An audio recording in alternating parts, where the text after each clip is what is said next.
Hello, this is Lee with 82 Game of 12 here on YouTube channel Sons Liberty 75. This will be video 6 of my comparison of Talavera using the La Bataille system, the Napoleonic battle system, and the Library of Napoleonic Battles system.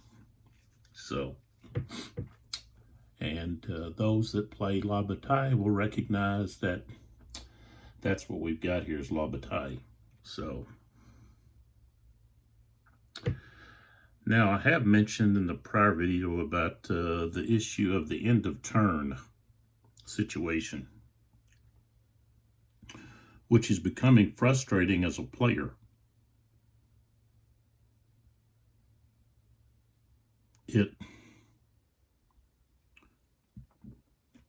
It seems to be, in my opinion, not very historical, for one thing, of where you have, multiple turns. I guess since you have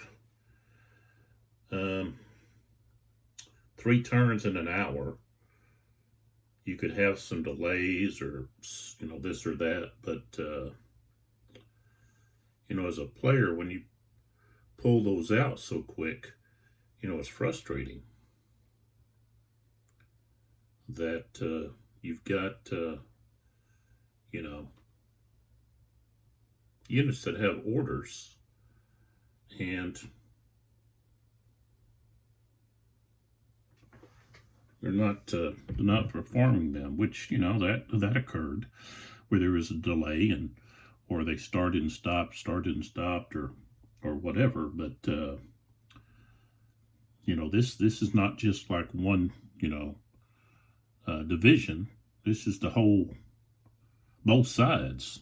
Both sides are just like not doing anything, and so I don't like that. And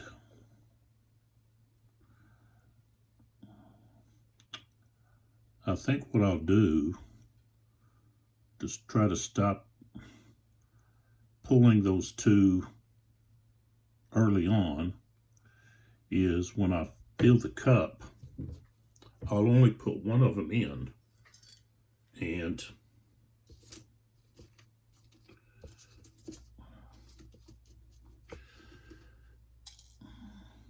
I'll add the other one only after at least half, rounded up, of the MUs are drawn. That's basically the only way that I see this. So it's just incredibly frustrating. Incredibly frustrating. So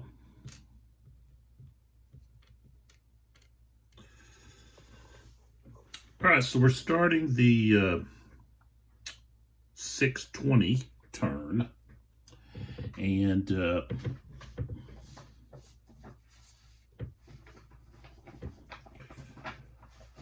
of course, I've got to roll to see if the Spanish have another unit that's released. And I guess I could wait to do that. I do the Wellington ride first, in case he wanted to ride down toward Cuesta. If he does that,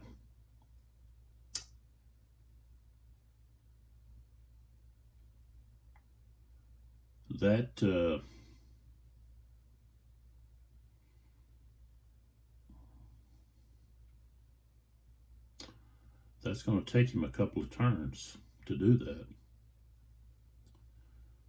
So he'd have to ride over to maybe here and then use the road. So he does have the road he could use.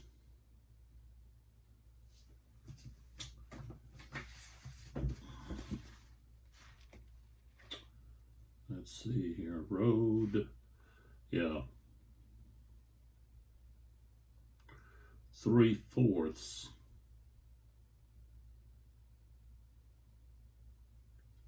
of a point.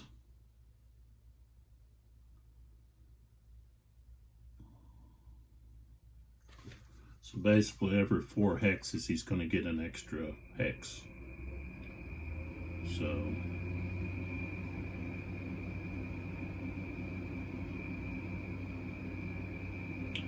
or you could count it to 4 hex, move 4 hexes and only count 3.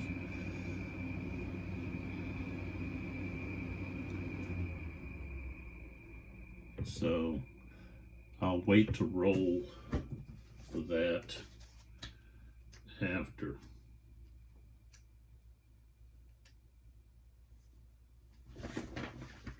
So, all right, let's see what Wellington's going to do here. So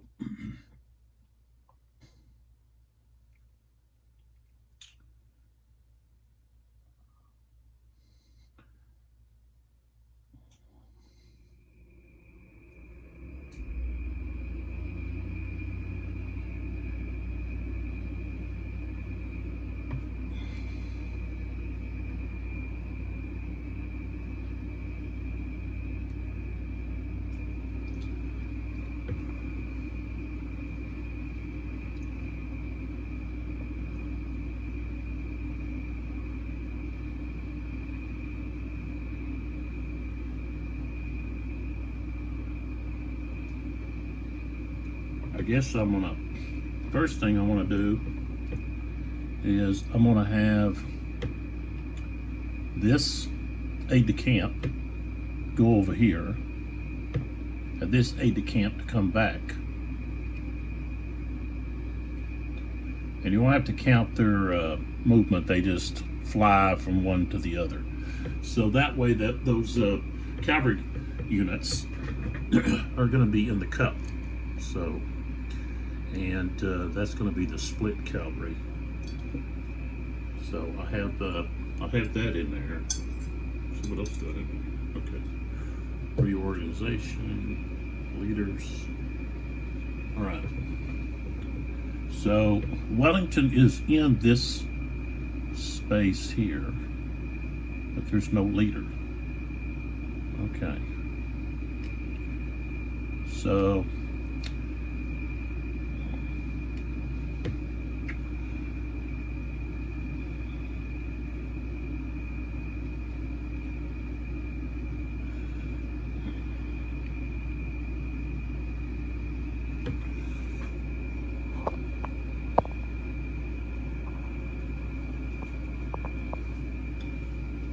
he's got all this terrain to have to mess with. Slopes. See, upslope, even for the leader, is +1. So, you know, if I move this here, you can see he's going to have to go up a slope here. So, the only way to avoid that is to go this way, which he can do. And then I guess, so he can go 1, 2, 3, 4. Okay, so here he's got 4. And then he's got to come back 5, 6, 7, 8, 9, 10. He's just basically going to come right back to here. So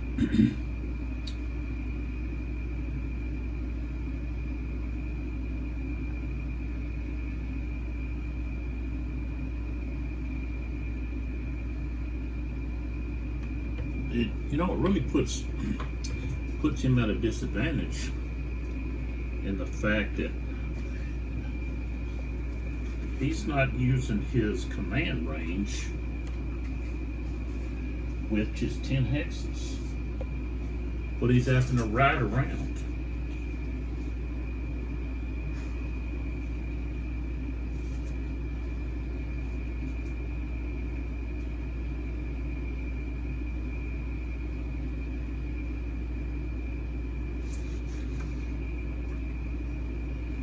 And yet they have the command span chart.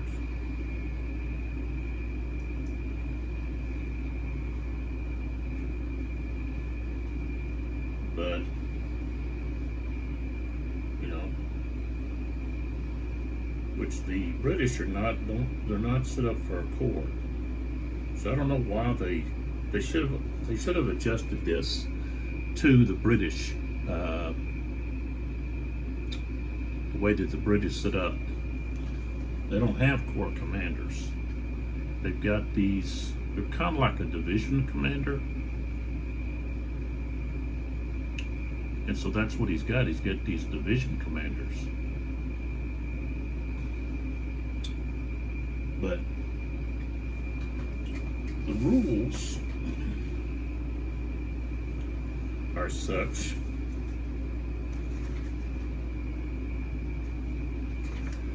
that he's got to ride around.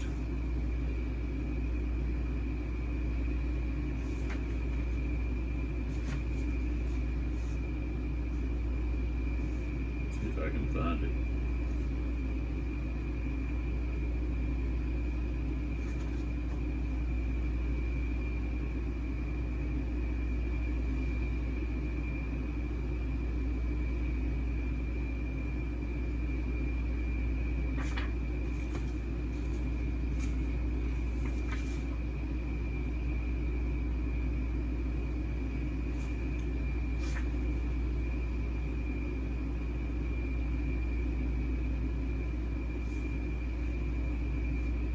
Now it's like, well, I can't even find that.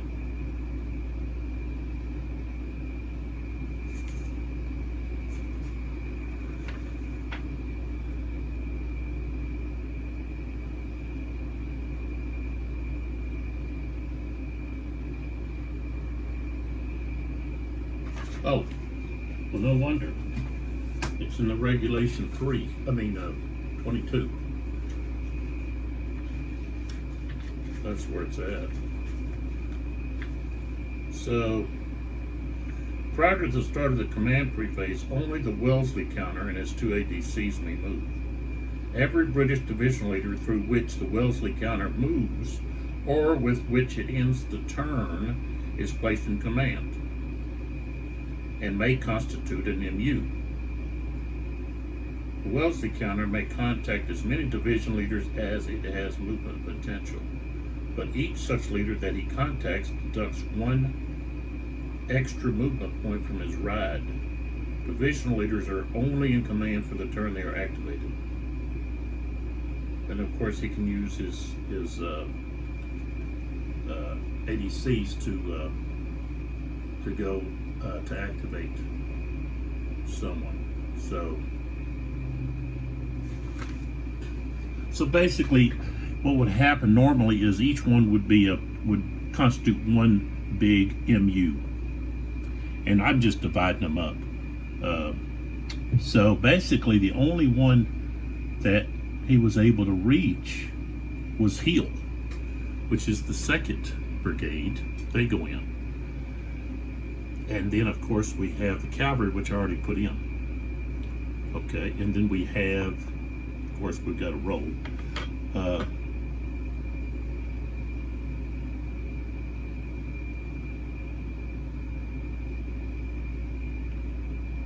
And so what I really should have done is I should have sent Payne over there,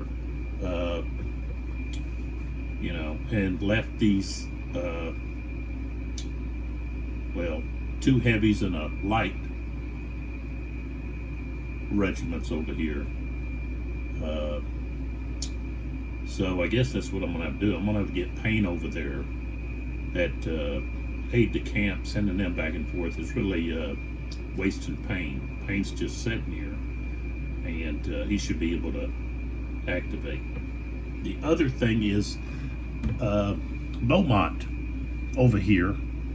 There's no leader counter for Beaumont, and so I'm supposed to be able to activate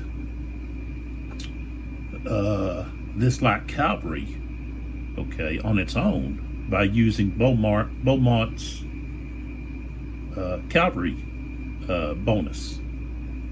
And what I've got is I've got this aide-de-camp, okay, of First Corps, who only has a 1, and that's just in morale. He doesn't have a bonus. So when they don't have a bonus, it's a 1. So there's not really much of a chance activating those units.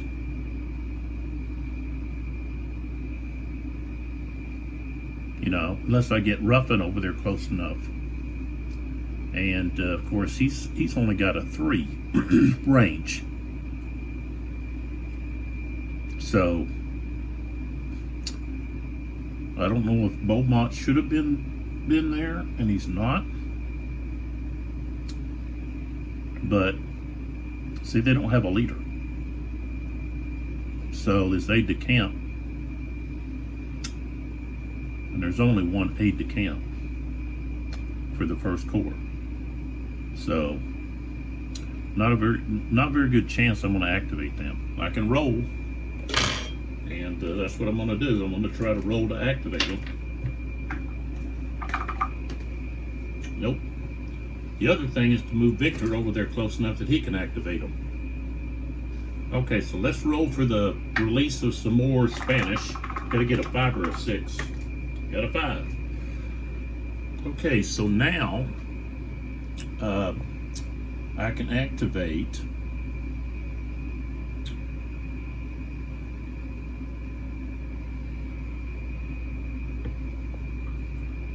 some more units.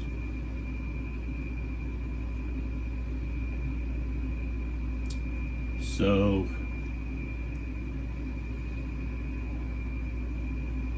Cuesta, where he's at,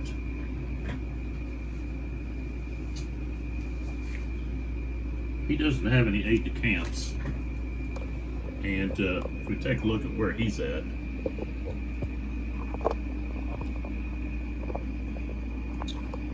okay, so there he is, right here.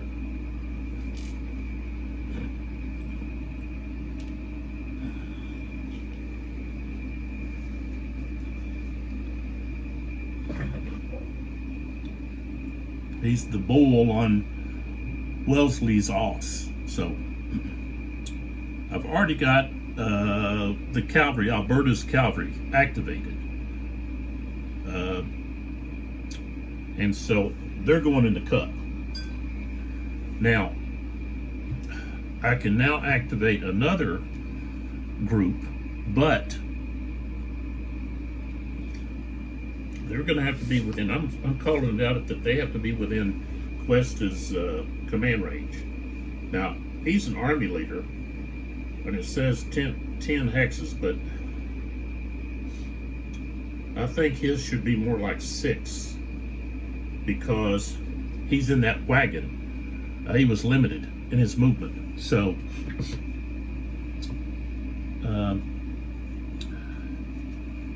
he'll have to wait if he wants to activate someone other than who's in range. He'll have to wait till he moves to activate him. So he really wants to activate Ray's cavalry, which is right there. That's who he wants to activate.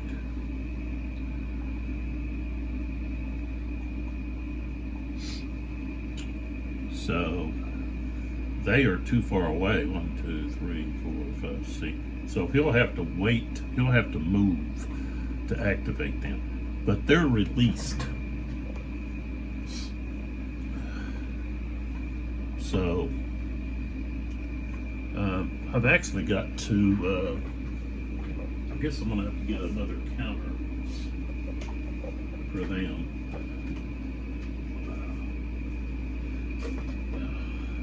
Well, I guess that you could say, well, they're already activated through the cavalry. So it doesn't designate like, well, it does in the fact that there's separate divisions. So it's each separate division. So, yeah. So he'll have to, let's see if I can find, that's going to be the 1st Cavalry. So, let's see here. Is there another?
There we go. All right.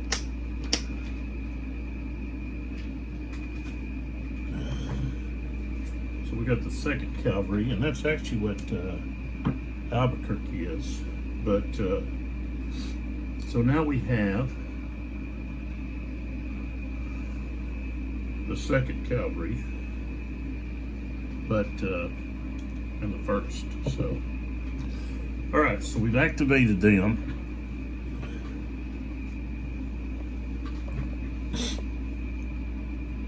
And now the French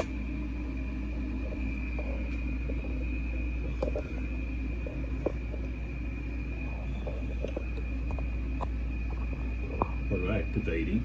Of course, we're activating Ruffin. Victor's right here. And Merlin. Okay, is right here. And Merlin has a 3.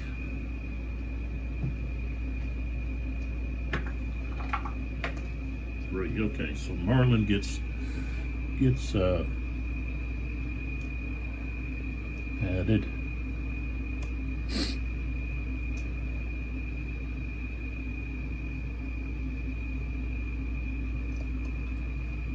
Well, for now, we'll just put the 1st Cavalry in there as him. And then the light cavalry over there. Did I roll for them already? Got a 2, that's not enough. So I don't get to activate them. All right. So what I'm doing is I'm not putting both of the end of turn in here until, see how many we've got here. Okay, so we have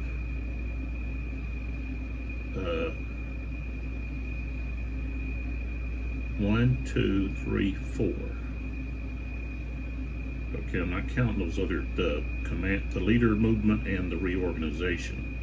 So we've got 4, so we've got to draw at least 2 before I put the second in the turn in there.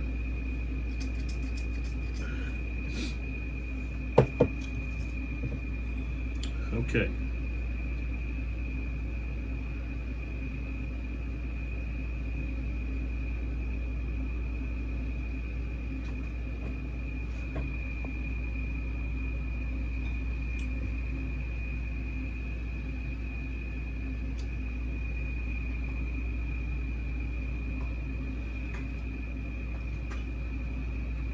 Actually, it should be the 4th He's part of the 4th Cavalry. So what have I got?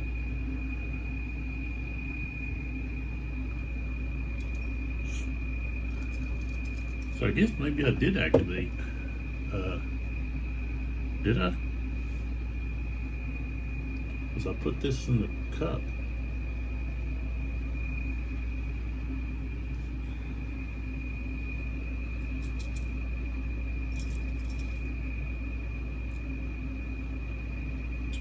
I don't remember being able to activate them.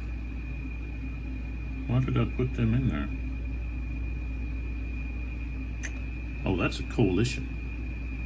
That's, oh, I know who that is. Okay. So that's going to be these guys up there. So we need to move up here.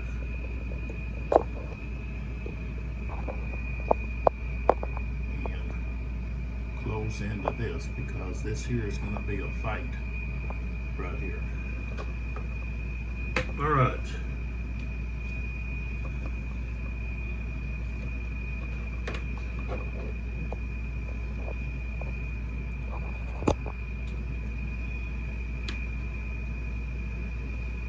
Okay, before we do anything, I want to mark the reaction zone of those cavalry units, the French cavalry, black cavalry. So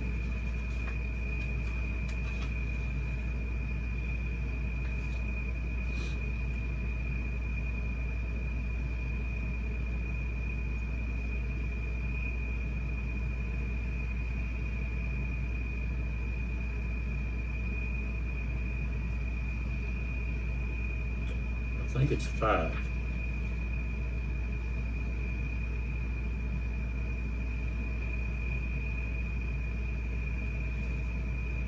Yeah, 5.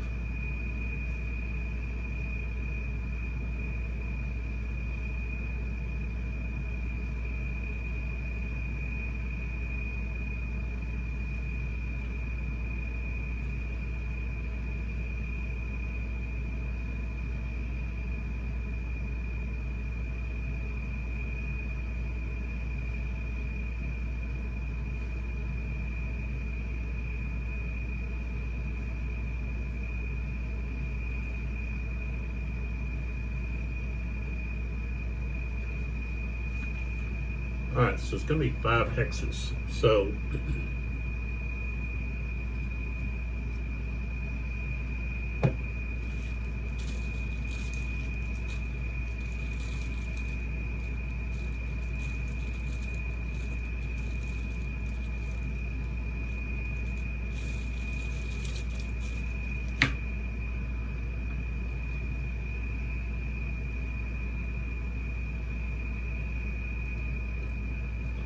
all right, so 1, 2, 3, 4, 5. Okay, 1, 2, 3, 4, 5. So as you can see, I don't have enough orange with me.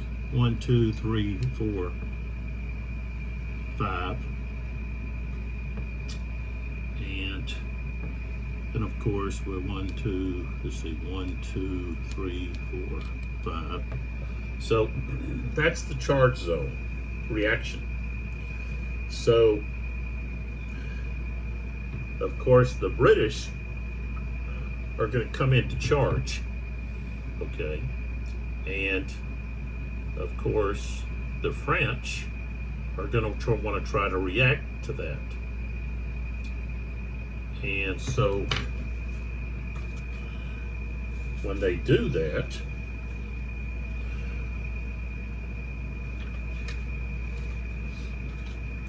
I want to make sure that the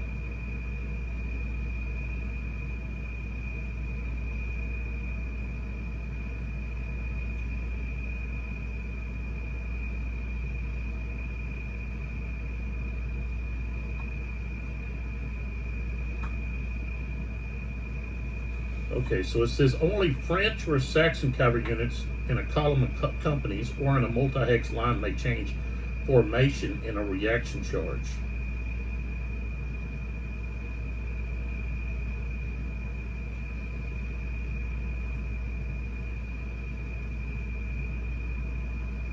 So, okay. So the French are able to go from the column of companies into a line.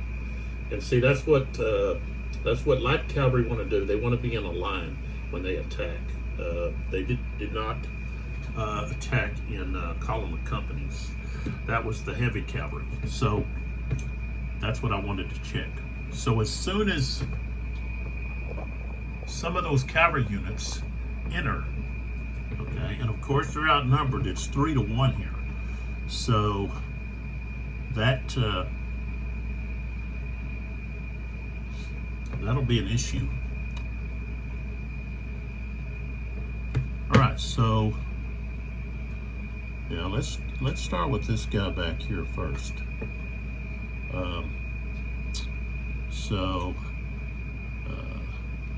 He's going to go 1,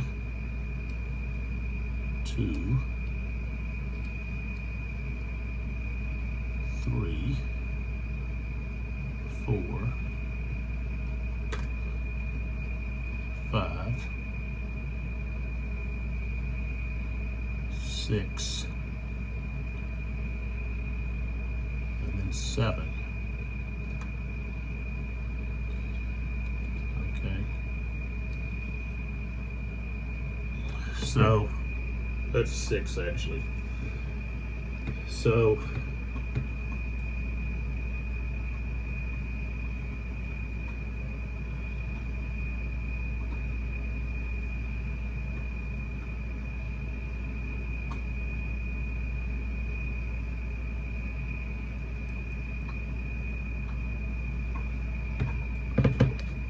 so he's going to go, he's actually entering there, okay, and now he's declaring his charge. So I'm going to put that up underneath him because that's at what point he declares his charge. And now these guys, 1, 2, 3, 4, 5, they're 5 away. So they are going to try to reaction charge, and they have a 31. Okay. So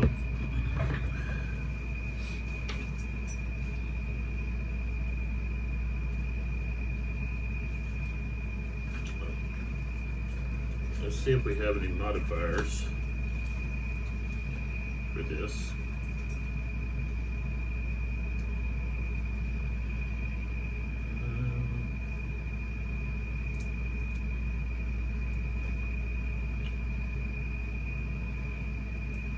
Cavalry melee modifiers, but I don't think there's any route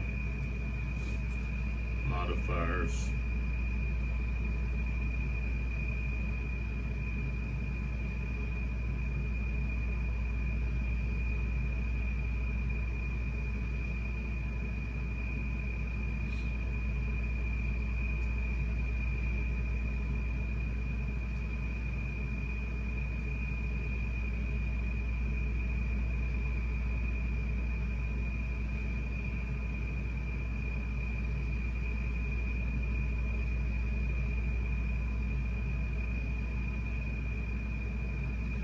Okay, yeah, we do. But cavalry with 2 or less increments attempts to reaction or opportunity charge. Cavalry with 4 or more increments. So now we've got 8 and they've got, what is it, 9? So, okay.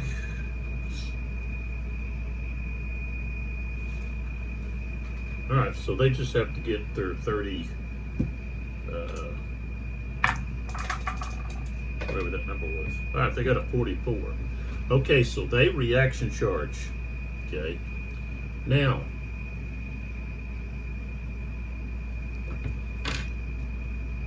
we have to look at what is the reaction charge for these units. Okay, so they're light.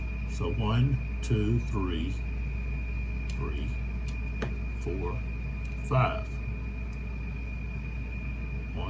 Well, this one here comes out. It actually goes further. So let's see, they're right there. So 1, 2, 3, 4, 5.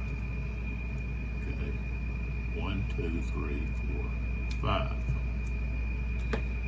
1, 2, 3, 4, 5.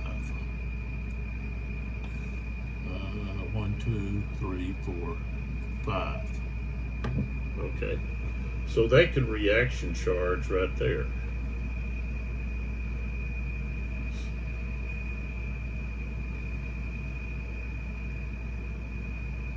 But what's going to happen is both opposing cavalry are going to be moving, okay, from this point on.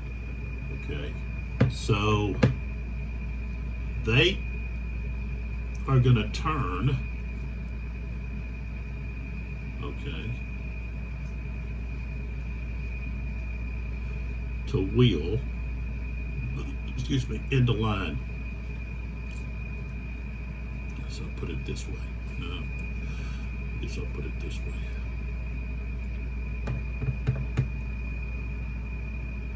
Okay, so these guys will move to there.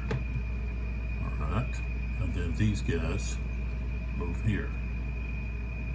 These guys move there. And then these guys move here. So there is where they're gonna encounter each other right there. And this here shouldn't come with me. Should stay right there. All right. So that's how that's handled. So the next one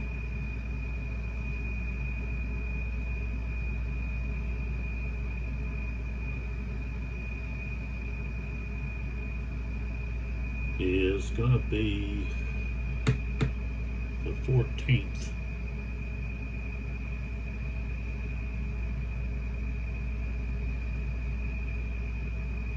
Regiment. And so they're going to start moving.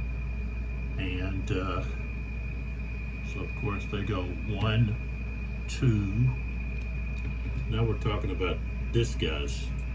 Okay, 1, 2, 3, 4, 5. 1, 2, 3, 4, 5. 1, 2, 3, 4, 5. And then this didn't matter now. So that's where his range is. We can remove these. Okay, so he moved 1. So 1, 2, 3. Okay, and 1, 2, 3, 4, 5. All right, so he goes to here. That's 1, 2, 3, 4, and then that's when he can declare his charge, right there. And so here we've got, oh wow, 16. So I'm not going to have any modifiers there, but they do get the aide de camp bonus of a 1. So get to add that to the die. So they're going to roll 62 becomes 63. So of course they passed. So again,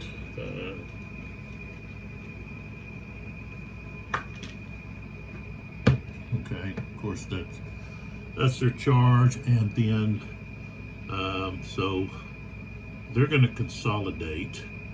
Well, yeah, actually they're going to wheel into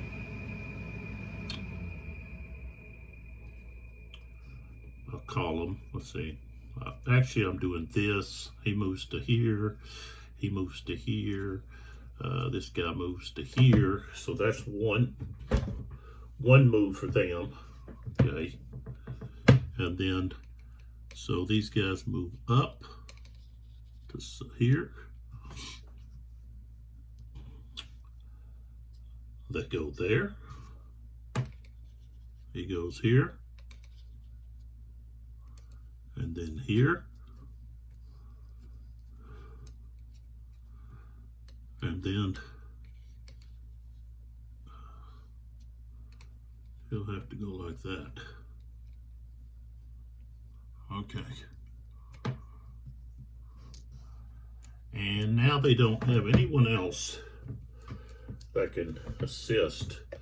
Really, this guy wants to go here.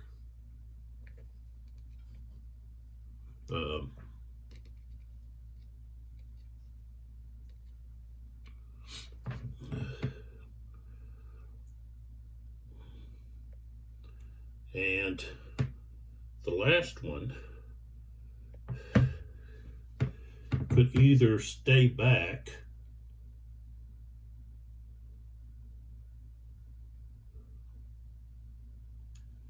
to be able to exploit anything, or come in and help this one right here. So what happens here is these guys are the attackers now, I believe, because they're reaction charged. So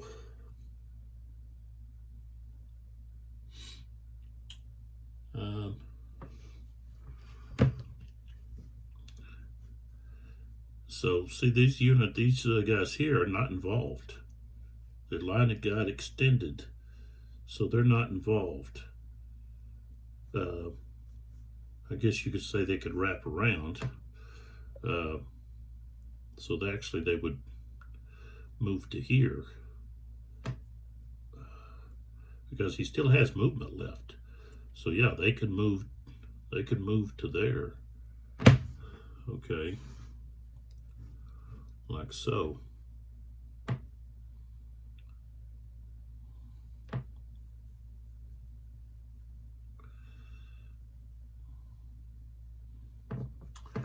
And of course he can come over and help here too. So, or he could hit these right here on this edge.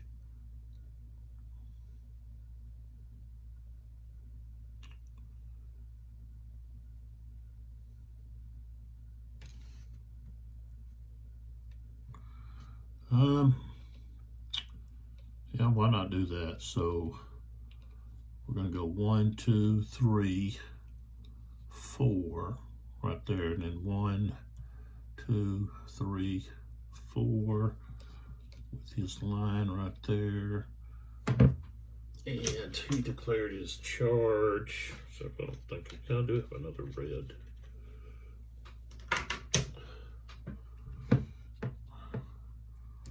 Let's see. 1, 2, 3, 4. Right there. Okay.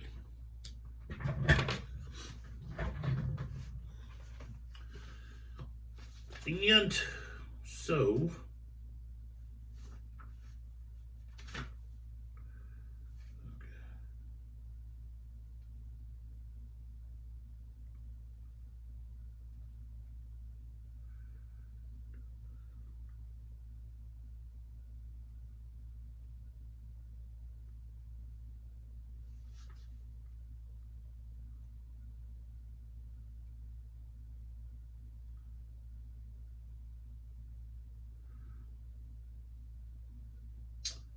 okay, so we're going to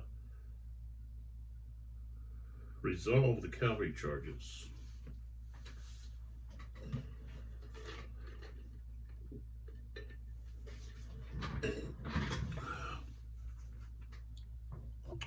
So let's start out there.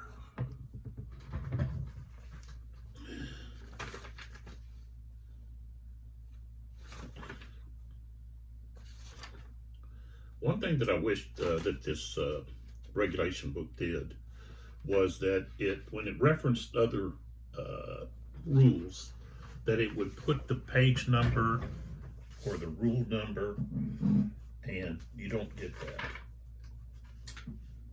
Okay, so I want to make sure that the reaction charge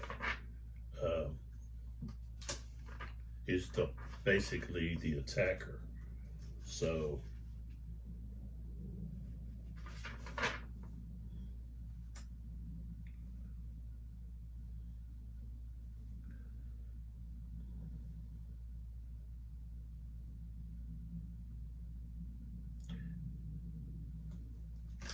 and it makes sense that they would be.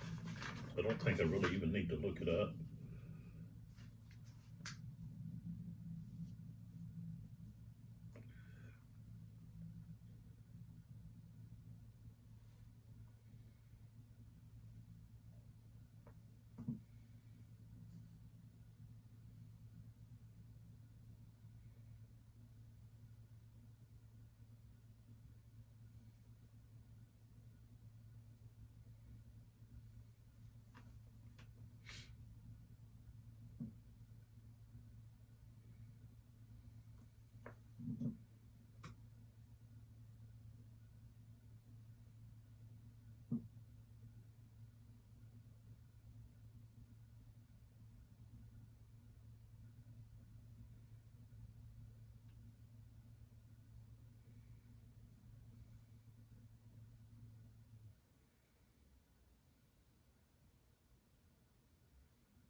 Okay, so I do need to mark these reaction charges because that basically is identifying who becomes the attacker. So here, and these can be removed, and then down here. Now, if I pull back, okay, so here we have turbulence because we reacted here to the 14th. The French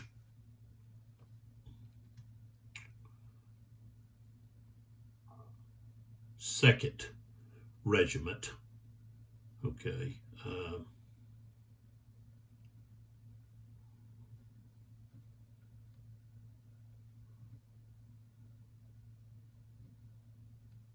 what that I don't know what cavalry symbol that is. Okay, but the light French cavalry, okay, reaction charged. Okay, then we have the First Regiment of the British Cavalry, reaction or actually charged into the reaction charging cavalry. Okay, so when you have that turbulence, okay,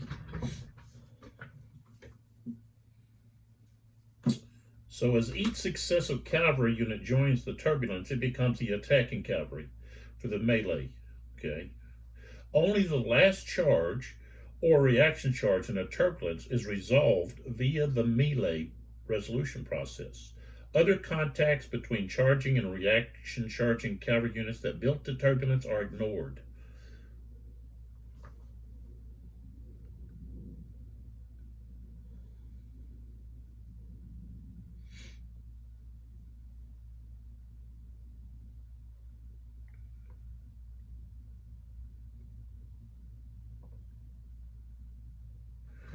So only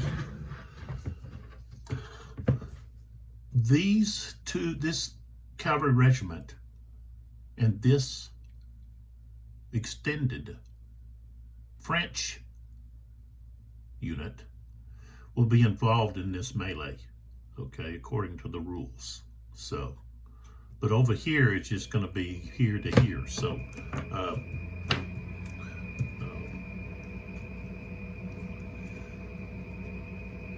that guy. So let's just focus for the time being on the one here, which is the 5th French Regiment, okay, against the British 23rd, right here. So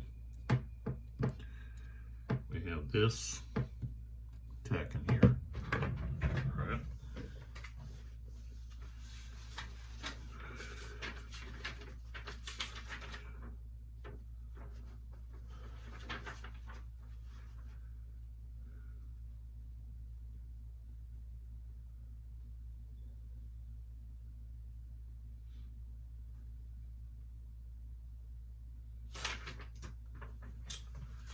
All right, so let's take a look at what modifiers we might have.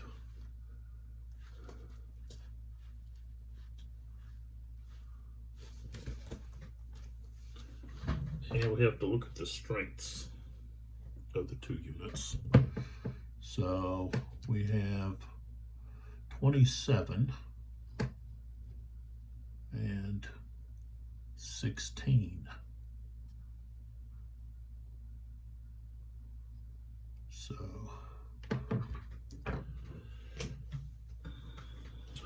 okay.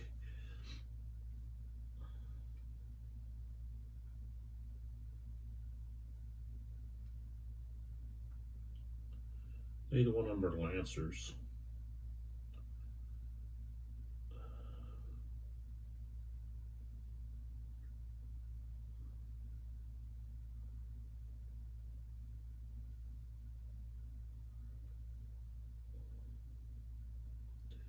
Short charge.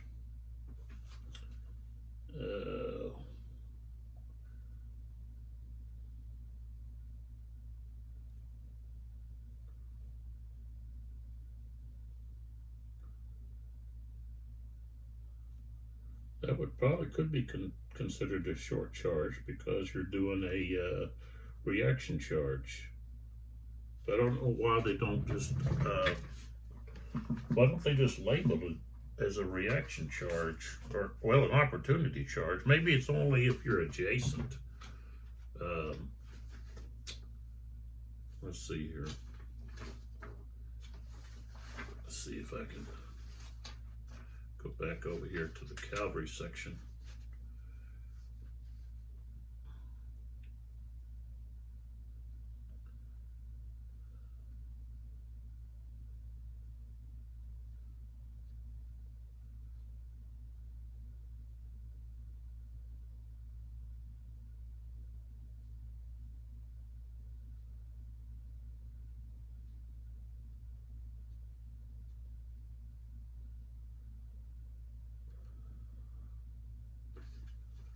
Probably this, I've got the regulation 22 that I'm looking at, and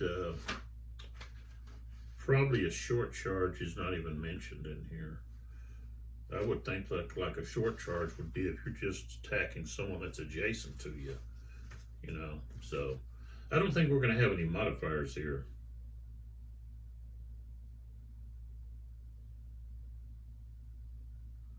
So I think we're just going to be over here rolling. So odds are, okay, we've got 16 against 20, was it 27? I think it was 27. Yeah. So the difference there is 11. So it's going to be 1-2 is where we're going to be at. So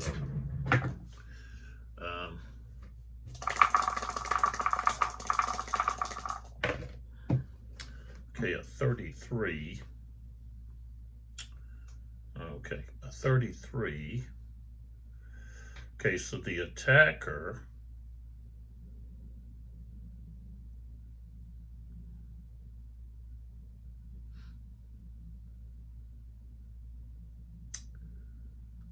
so the attacker has to, well, the attacker becomes disordered. 33.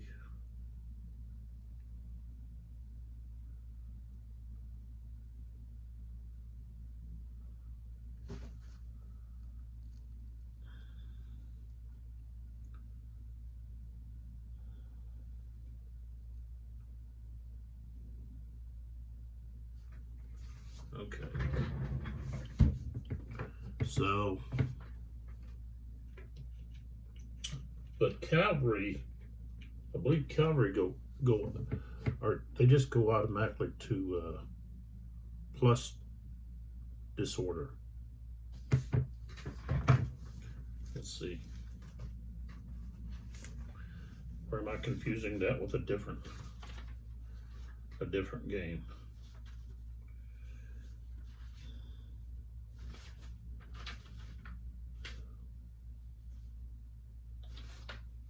I think they. Oh man.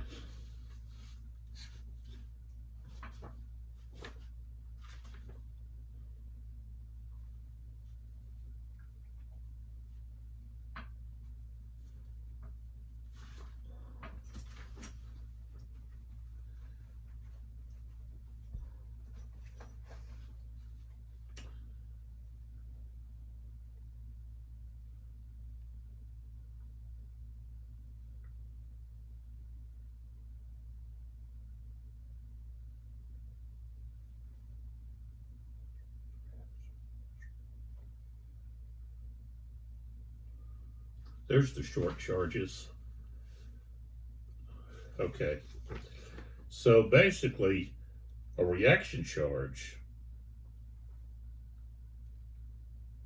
is going to be a short charge.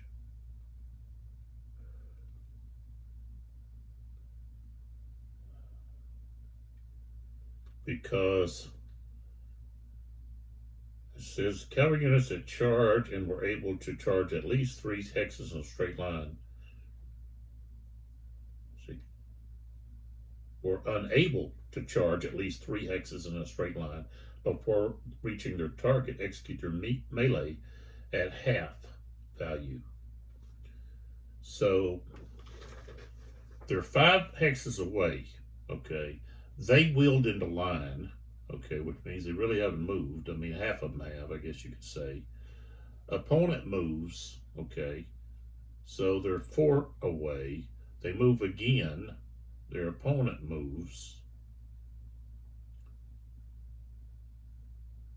So they're 2 hexes away. So I guess they got 3. You could say they got 3 because they wheeled 1. So, but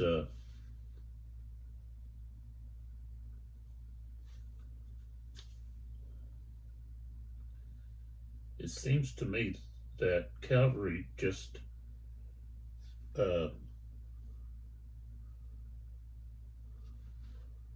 would go to plus disorder.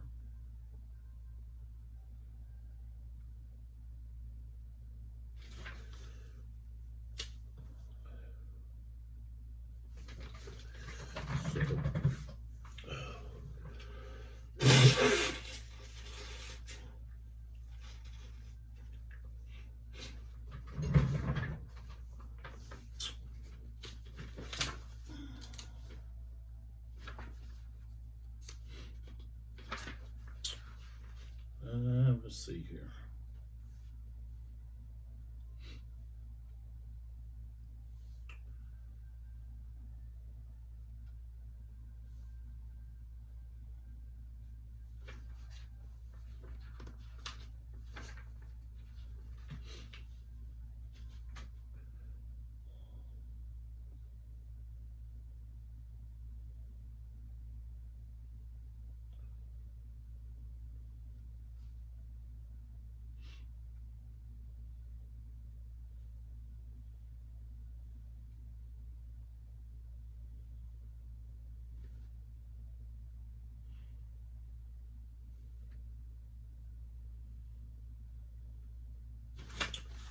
Well, maybe I need to look up where it talks about cavalry at the start. I think that's probably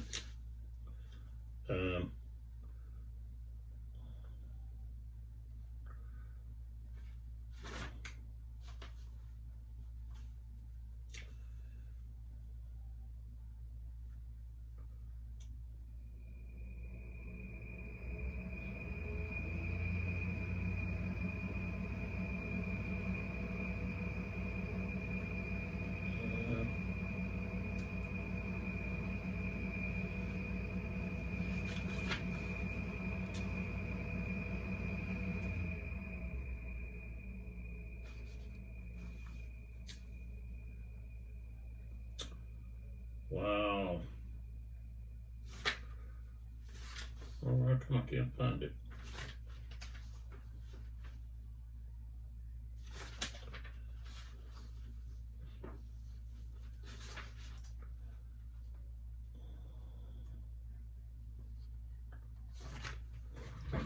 Yeah, I'm pretty sure they go.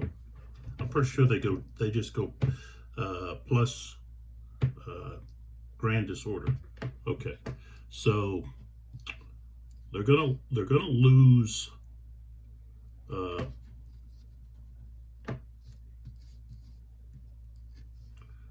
Some right there. Okay, and then of course they're gonna be going back this way, so we're gonna have let's see, that would be 1421, right? 1 2 3 4 5 6 7 8 10 11 12 13 14 15 16 17 18 19 20.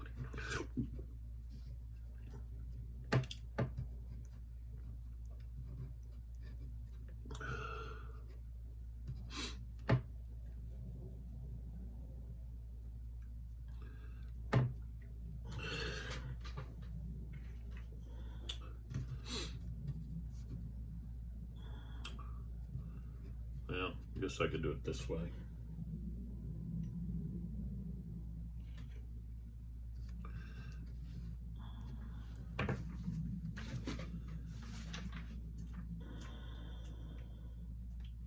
Or maybe you just go your, let's see, maybe you just go your,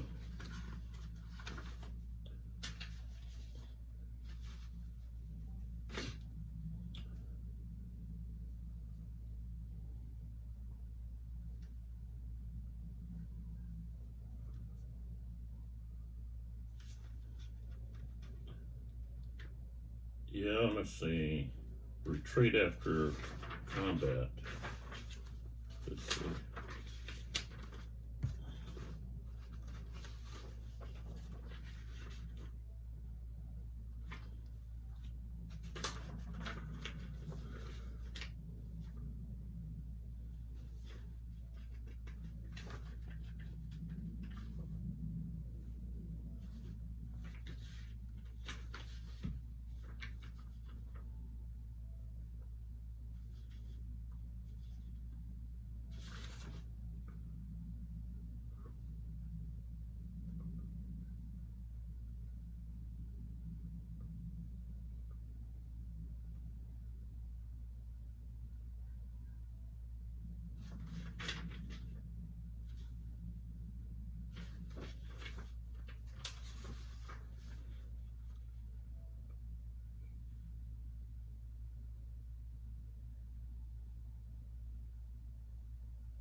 It's not telling me.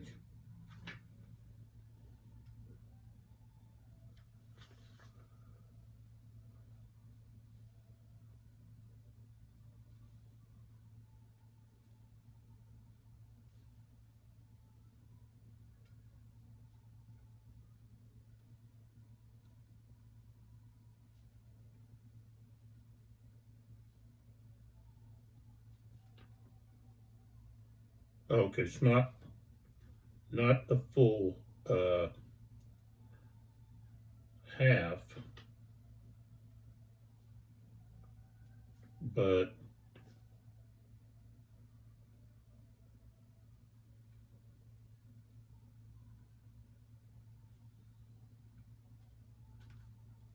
so he's got 14.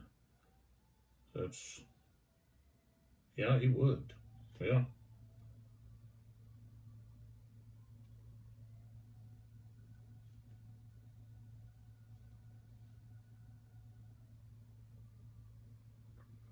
So I guess they can be in this order. So disorder must be another game I'm thinking about. So disorder, he's only going to go 6 away. So he would go 1, 2, 3, 4, 5, 6. So, and then they of course would move in, but then we have to check for pursuit and so forth. And the British were notorious for over pursuing. So, see if I can find that in the charts here.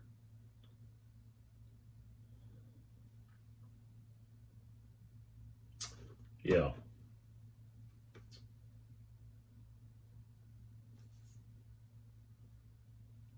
Okay. So, the British can recall on a roll of a 1 or a 2. I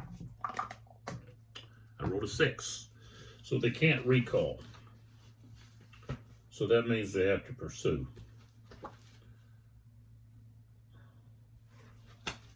Okay. So what we'll do is we're going to do the pursuit after we complete the this other. So we'll mark them like this so that they have to pursue. All right, so let's focus on the other, okay, which is only going to pertain to this counter there and these two, which should be flipped. They get to be the attackers over here. Okay, so this one had actually turned, so they're going to be in their flank. So, and there's 4 strength. Okay, they don't get that benefit, so they're not the attacker. Okay. All right, so we've got a strength of 4. This other side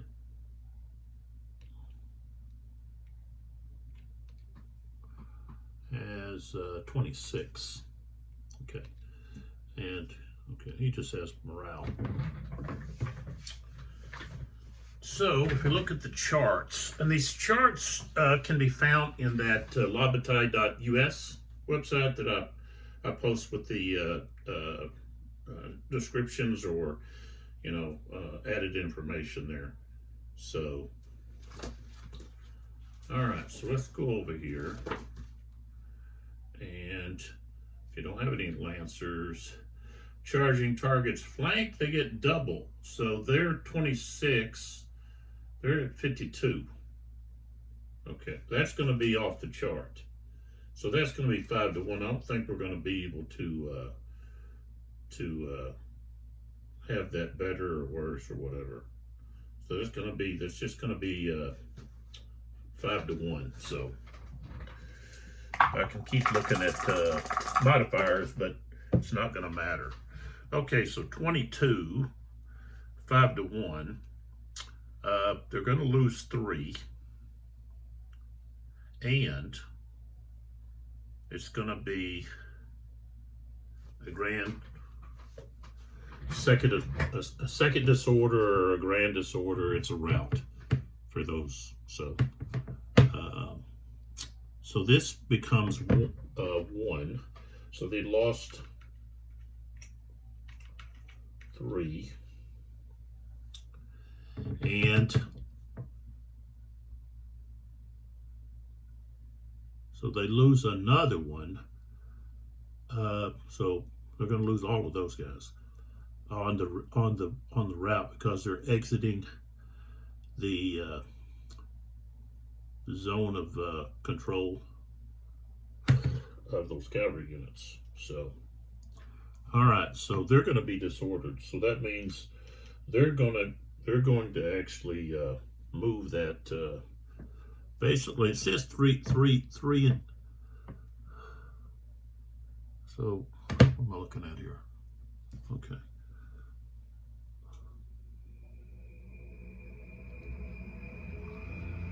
All right, so movement of 7, right? No, 15.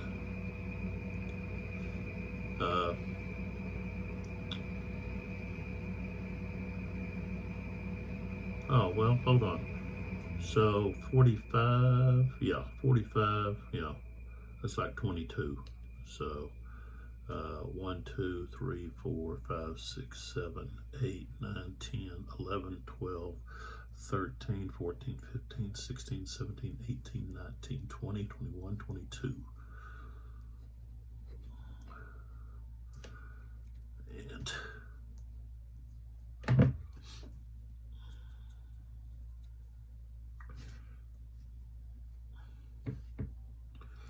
all right, and then of course these guys aren't moving, but these guys are. Okay, and yeah, he was with them. So now I have to roll to see if they pursue. And this is something, like I said, the British were not good at recalling 4. So no, they don't recall either. So we've got 2 cavalry units pursuing. And just to pull back so you can see,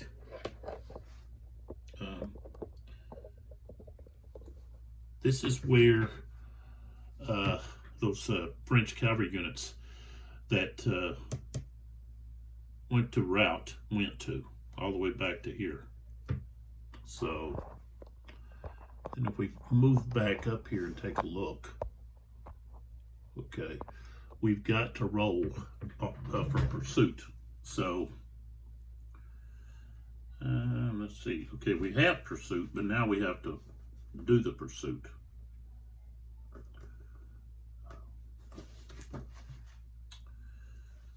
Okay.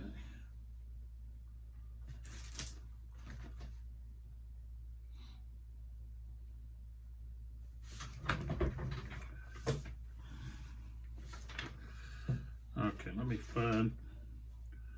Okay, so here we go. Cavalry units that failed to recall must pursue. If the defender successfully assumes, okay, which they don't. Okay, so if the pursued target is a cavalry unit, which retreats before charge, okay, this is after, not before.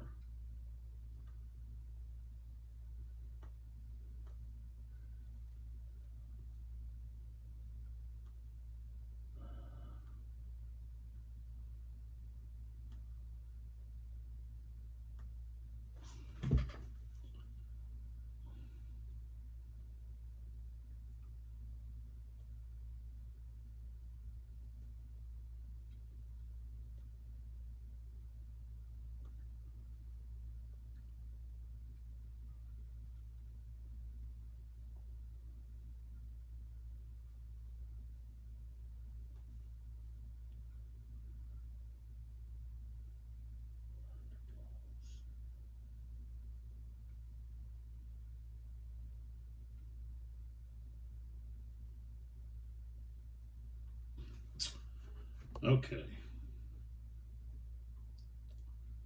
Now, if the defender vacates its hex due to route PGD plus it's a like plus grain disorder, it is retreated 1 hex. The pursuing unit then enters the hex previously occupied by the defender. Defender will lose a number of increments based on the printed movement potential of the charging cavalry unit less the number of hexes the charging unit required to close.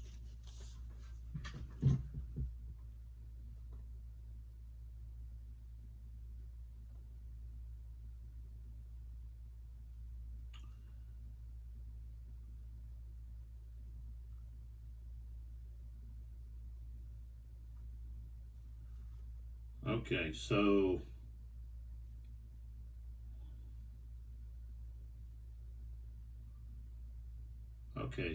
the printed movement potential less the number of hexes less the number of hexes the cavalry unit required to close.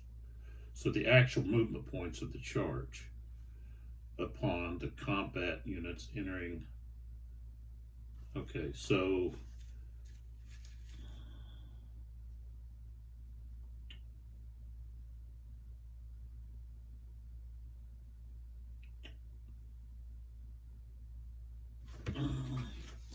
I don't have that marked back there. So they were here.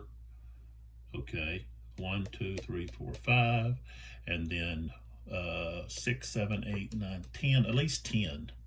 Okay, and they have 14, so that's 4. So what you would do is then you divide that, where's it at? Then you divide it by 3, rounding down. So that would be one more increment lost.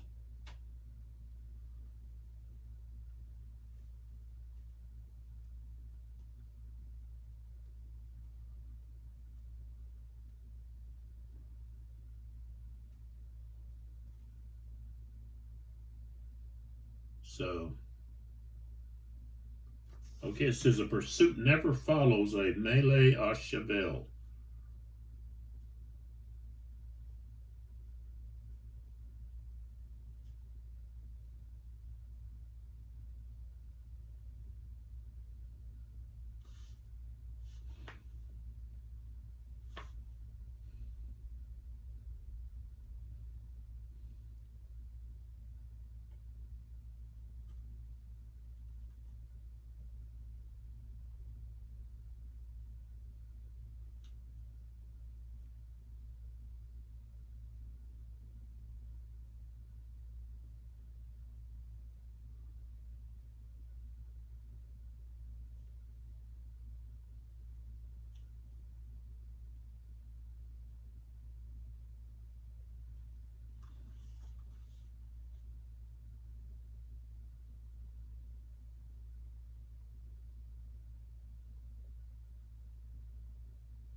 What is this? I don't quite understand this. Okay, so what you have here is it says pursuit never follows melee à cheval. Recall is a function of charge à cheval, and it says it precedes melee à cheval.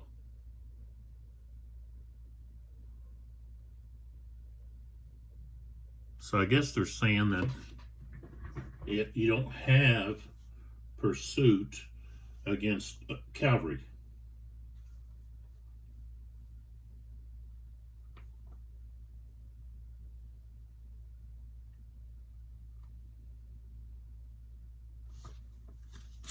So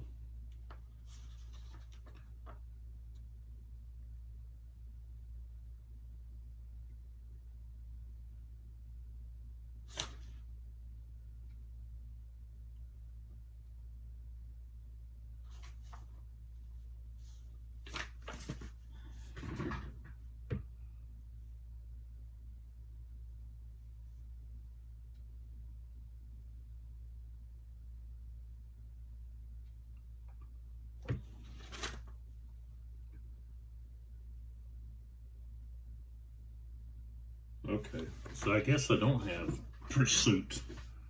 So they would just end up in that hex there. Remove that. But they're going to be exhausted. Okay. So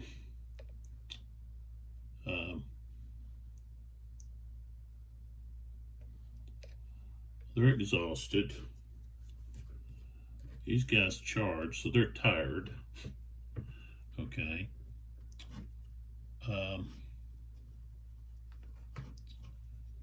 these guys move to there. They're exhausted.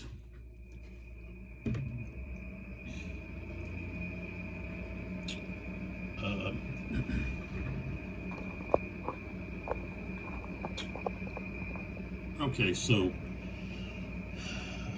charged there, so they're exhausted. These guys charged and then meleeed, so they're exhausted. Same thing here, charged and meleeed. These units are just going to be tired. Okay,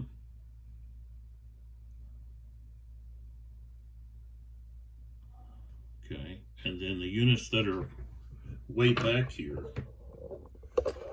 okay, they're going to be exhausted because they meleeed and then they had to retreat their full movement or over their full movement potential. So that is all of that. All right, so now we're ready to pick another counter, and what we have is we have the 2nd Cavalry of the Spanish. So we have Albuquerque, okay, is going to activate, and so move this over here, move this over here, so then we can focus on them. All right, so this here is Albuquerque, and he wants to move over to, or at least some of his units, over to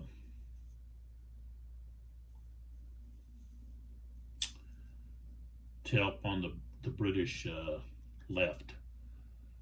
So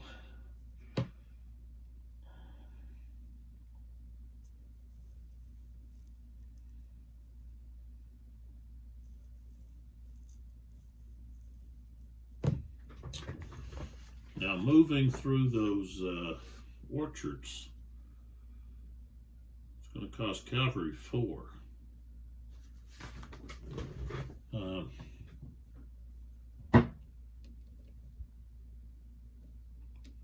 These guys here are blocking the way right there. So we've got olive groves would cost 5, but the orchards are 4, and we only have a movement of 10.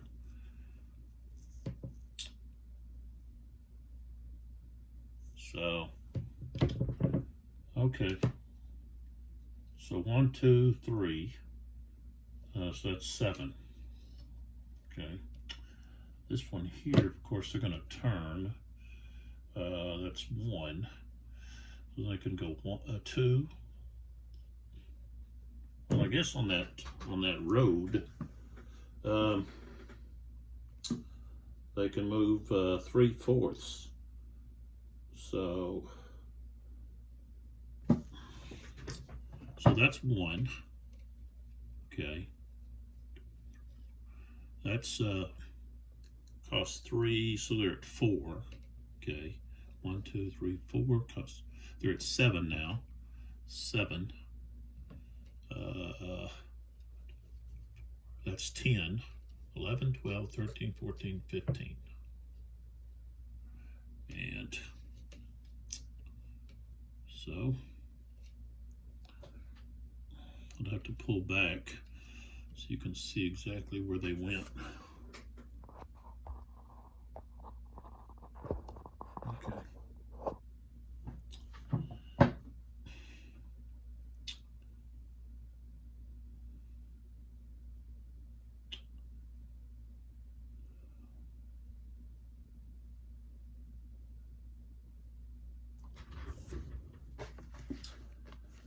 And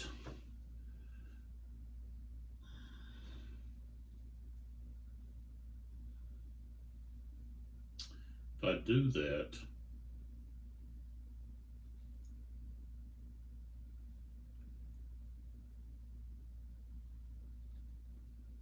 I basically have to send all of them over there.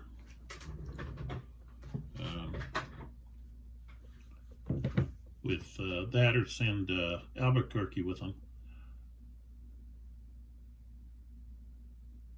With just the light ones. And then Cuesta can like command these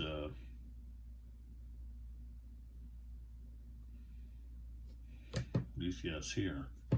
So okay, so he'll turn. Okay, that's 1, 2, 3, 4. That's 4. 1 plus 3. So every 4 hexes cost you 3. Okay, so we're at 4. 2, 3, 4. That's 7. That's 10. Okay. 1, 2, 3, 4. That's 13. So 14, 15. We can get right there. Damn.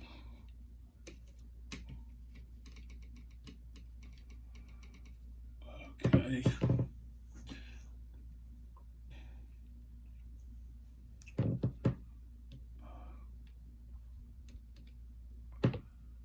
And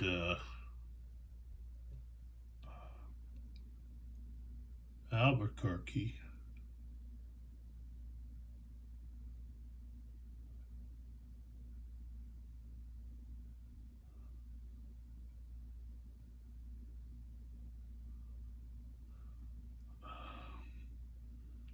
He doesn't even have a cavalry modifier.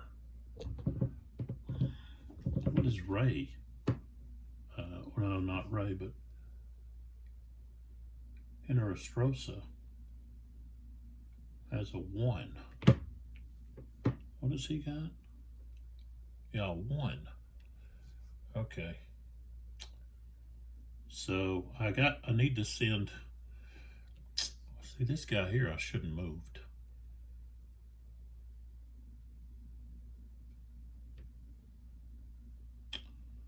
So Albuquerque's going to have to go. So 1, 2, 3, 4. That's 7. 2, 3, 4. All right, so that's 10. So there he is, chasing after his. Should have just cut him through orchard and so forth, but that's right. Okay, so they're done.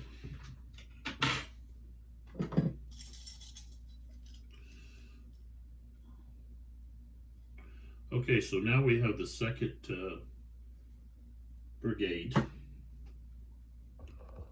the 2nd Division, British.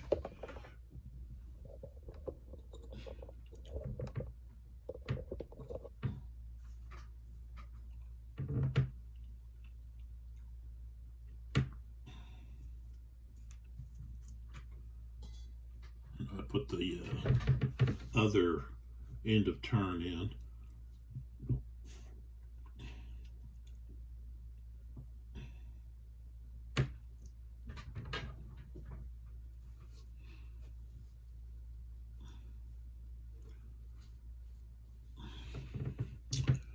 Okay, so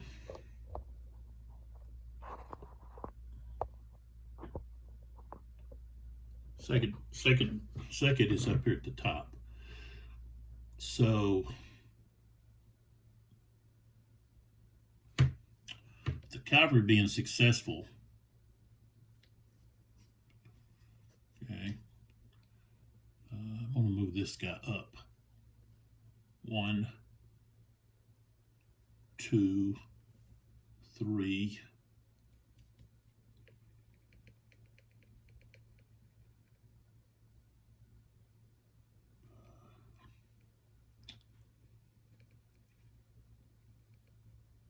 And then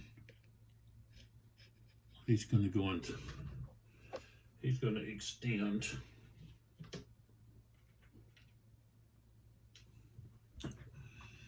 and be in 2. hexes.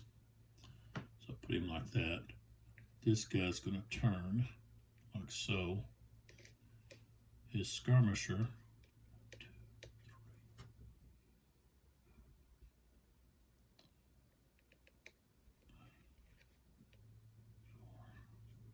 let's just do it this way. 1, 2, 3, 4. So just half right there. And let's see.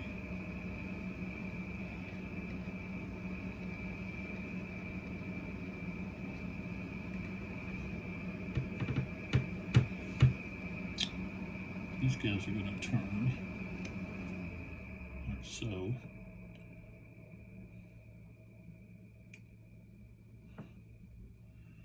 This guy's going to move up to here.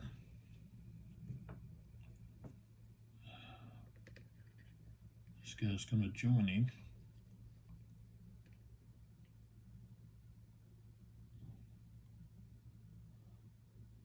That's part of 3. So maybe this guy can't. So belong to 87. It's 88.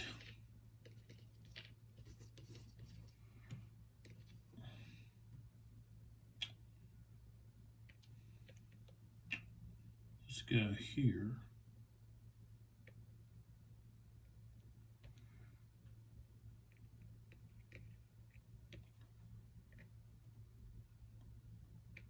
Well, he's there. Yeah.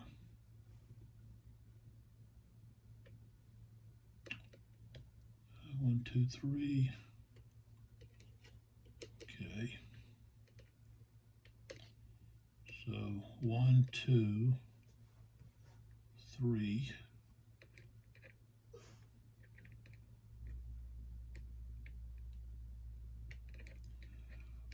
One.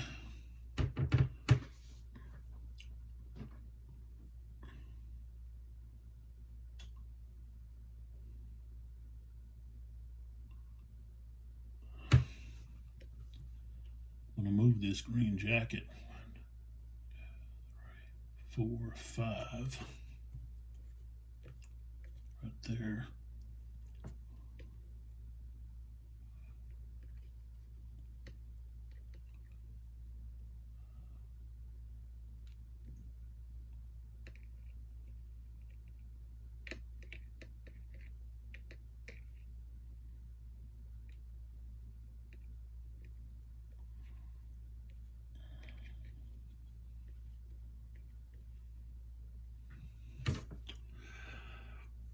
And let's see here.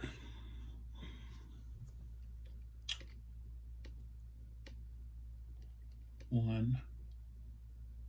Let's see. 1,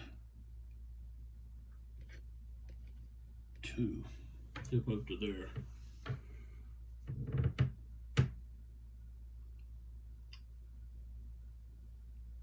Keep in mind, I can't move him. He's not part of the second, he's part of the first. Yeah, these guys are all first units. That guy's second. Let's see. Hill has got, let's see, what is this guy? 87th. 87th is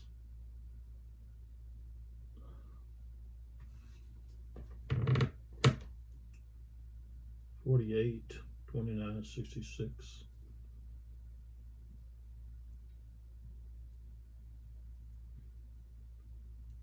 Okay, so the first, that number represents, let's make sure I can move some of these guys.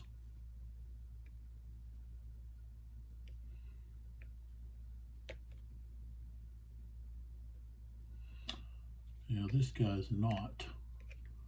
He's part of the fourth. I gotta just keep him turned. Like that. But I can still put this green jacket on him.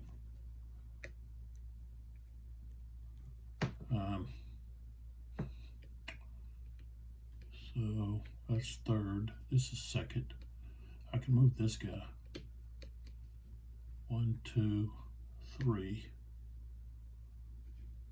4. I'll turn in there.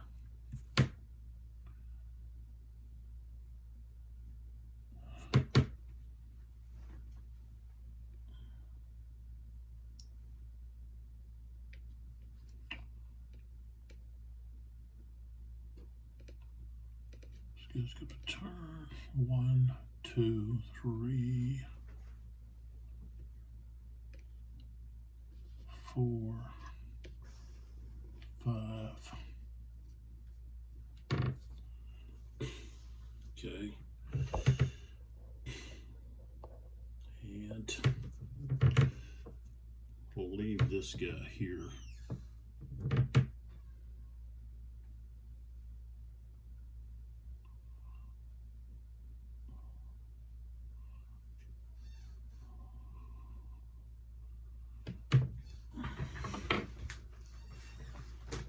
So let's see here about in line.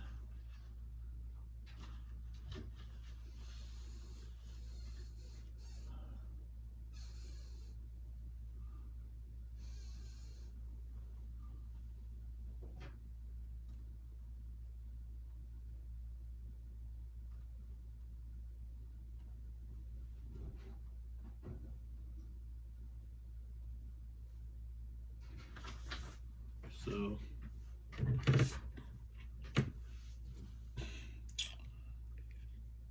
but doing that, I increase my firepower. So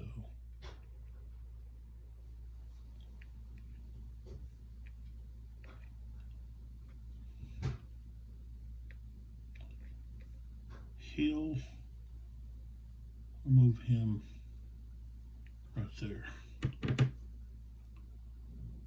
Okay, so that's all of their activation. Next we have reorganization. Okay, so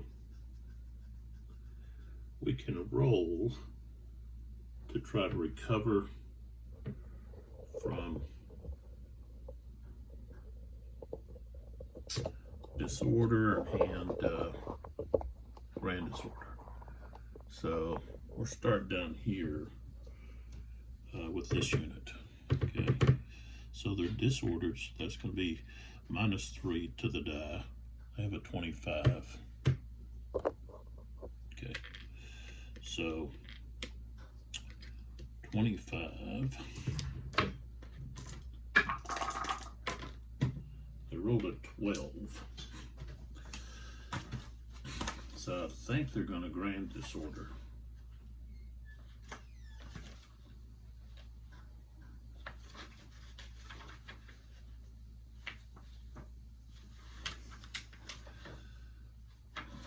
Oops.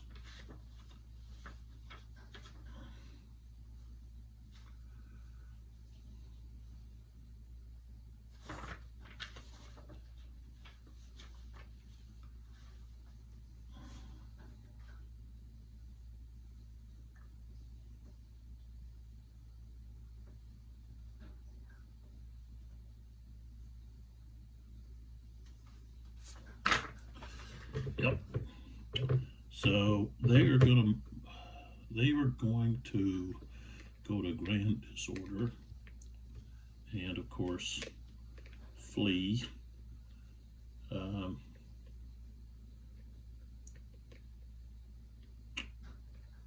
9, 13 hexes.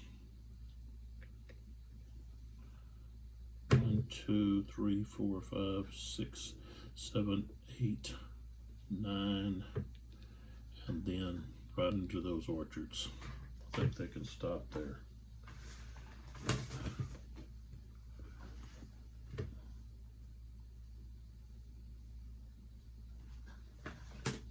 Oops. Okay. And now this unit.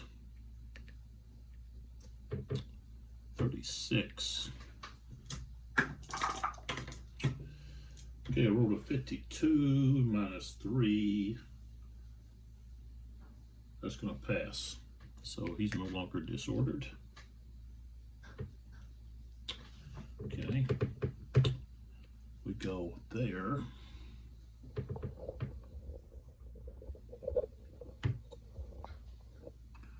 Okay. 32. 45. Okay, they've passed. Okay. Let's pull back here to this one. Now they've lost. Let's see how many they lost.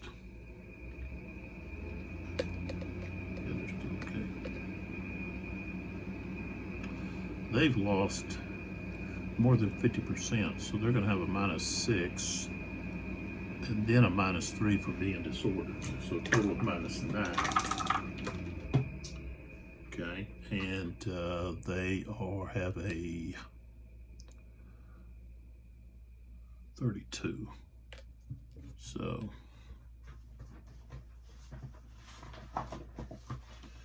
okay, and I rolled a 43.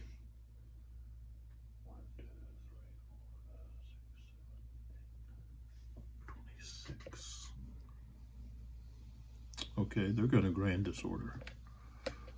They're going to go back 12. So 1, 2, 3, 4, 5, 6, 7, 8, 9, 10, 11, 12.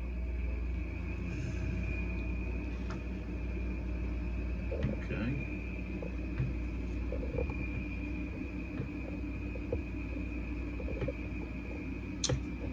So that's where they went, way back here. Okay. Now we can check these guys.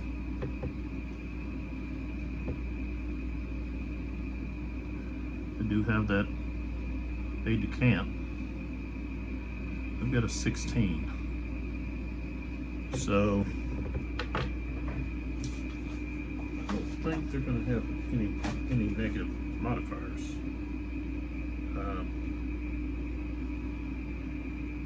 Yeah. They don't have any negative modifiers. They passed. So they're now disordered. Okay.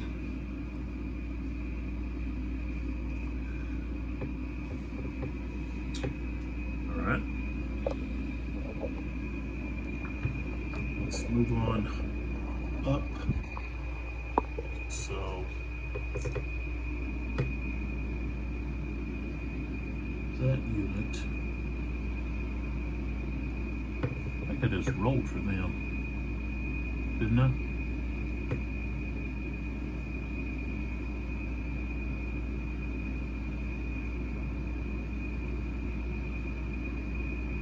Oh, maybe I didn't.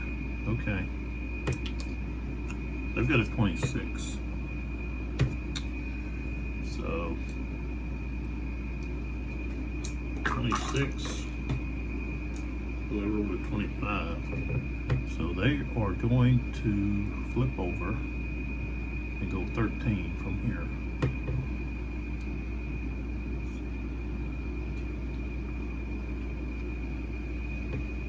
So they went way back yonder.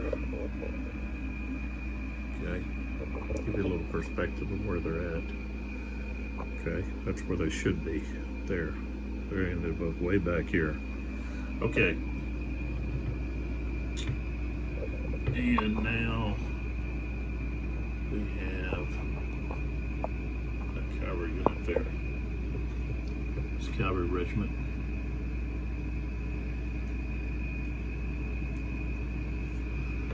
Uh, 31. So 45, they're gonna pass. So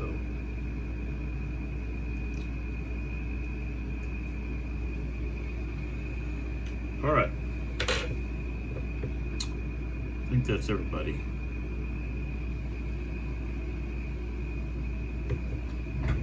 And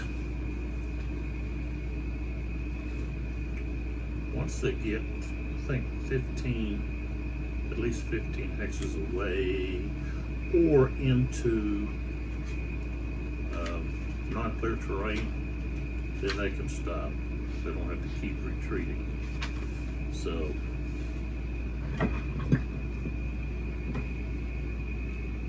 okay, first end of turn.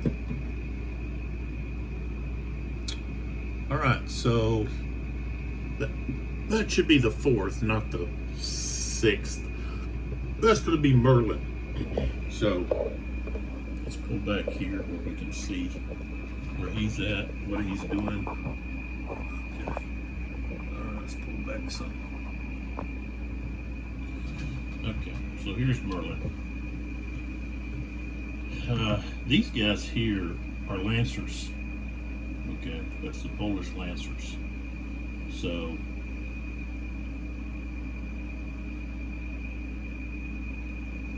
they would be probably of really good benefit of probably if they were attacking in here, this area.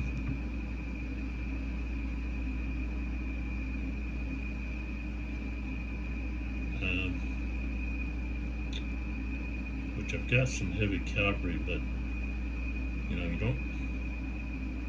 I don't know if your Lancers are going to be beneficial against other cavalry. I would think they would be, but maybe not, because the cavalry can get up past the lance, and now, you know, you're basically worm food, because you know you've got the lance, and now you can't. They've got it inside of your lance. They can chop at you with their sword, and there you go.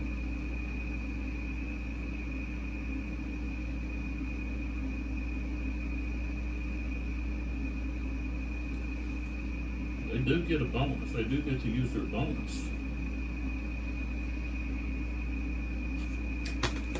And it's more deadly if they're in line. So, you know, I think it's better if the 2nd Dragoons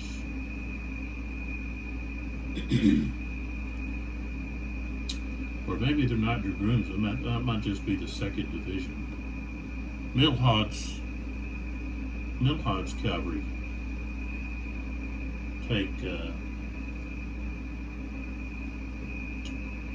move around. They would have an advantage, heavy against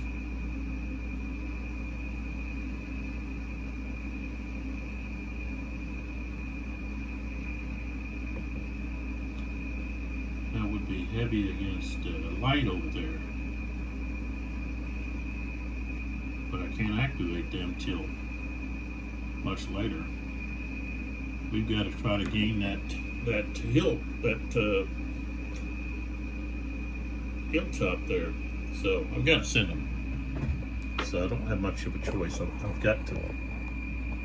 going to have to send Merlin over here. So. Alright, so here we go. We got 13. 1, 2, 3, 4, 5, 6, 7, 8, 9, 10, 11, 12, 13. I've got 13 as well.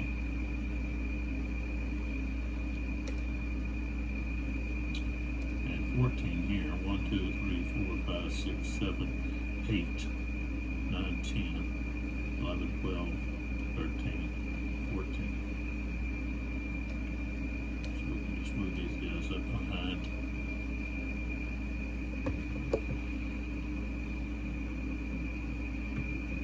I think I want to change this so there's 2 there. Kind of try to even it out a little bit.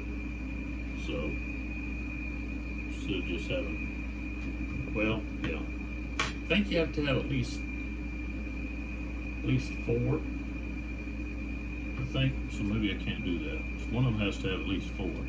So got to do this. All right. So Merlin's finished. I don't think we got much left in the cup here. All right. So we got this here is signified leaders. So any leaders that I want to move.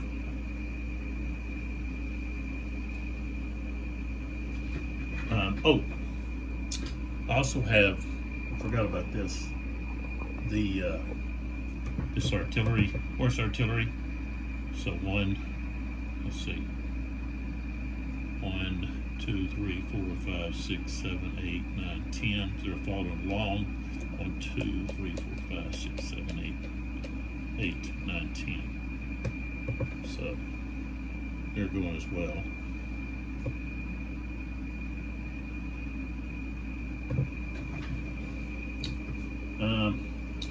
Leader-wise,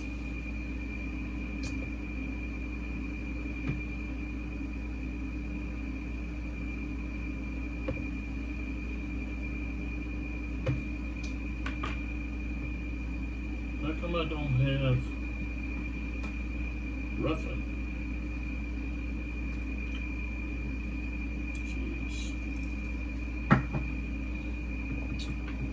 Didn't have Ruffin to do anything.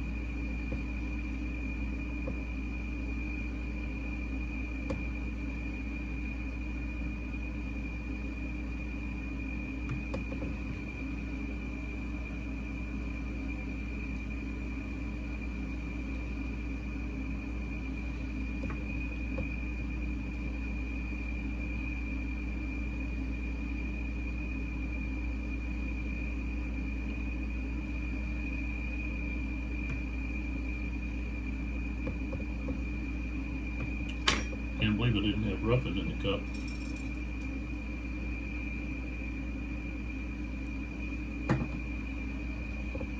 Alright, so that's Ruffin.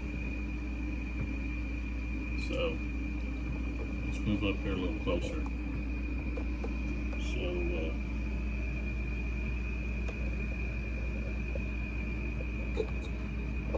we can be engaged in what he's doing. All right, now one of the dangers right now is right here on his flank. Okay. And I should have possibly given him an opportunity to go into square because the cavalry was there. However, now, if he goes into square,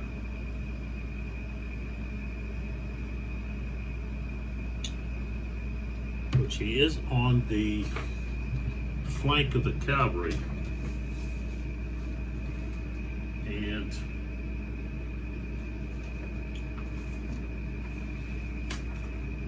let's see, a no here. Okay, so opportunity charge. Oh, okay, well, they're not exhausted.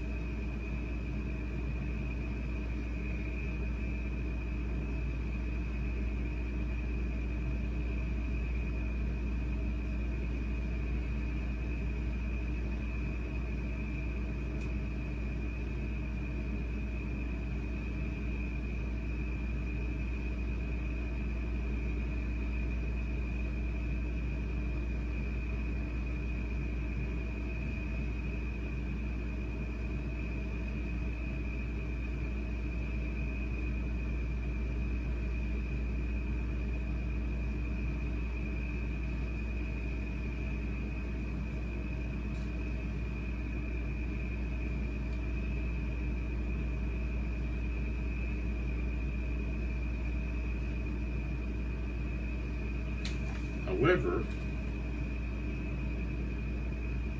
his since he's in line, his opportunity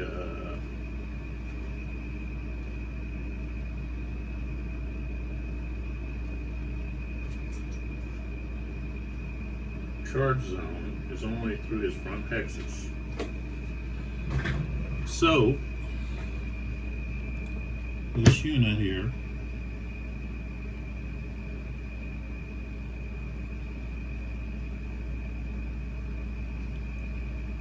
can go ahead and move to here.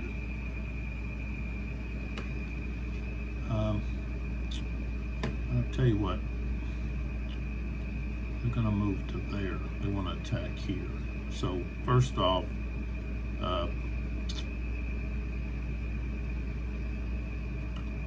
maybe I just want to move up there, because in order to roll to close,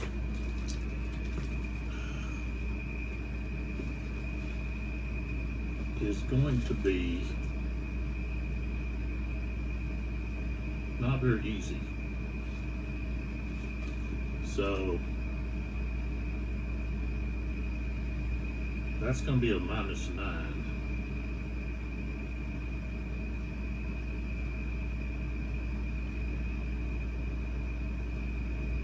So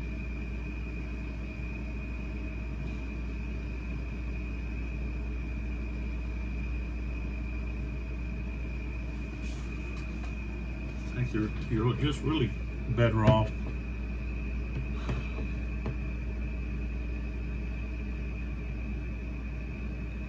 they're better off just advancing and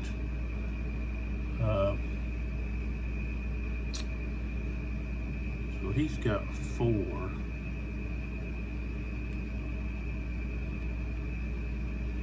So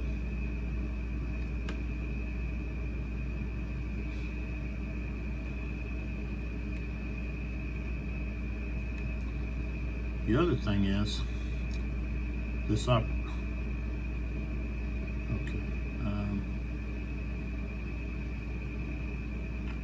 I'm gonna get in right into, but if I move into here, I don't have to worry about these guys firing on me, just these guys. So he goes to line, okay, and then moves into there. Okay, we don't have any opportunity to fire.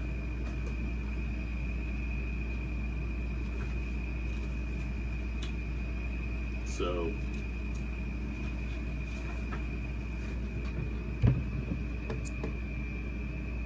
okay, this guy's going to do the same thing. He's going to turn to line and move there.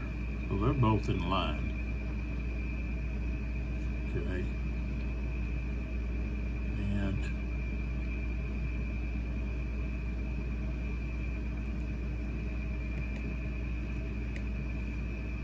see what this guy is. Okay, this guy is going to roll to close.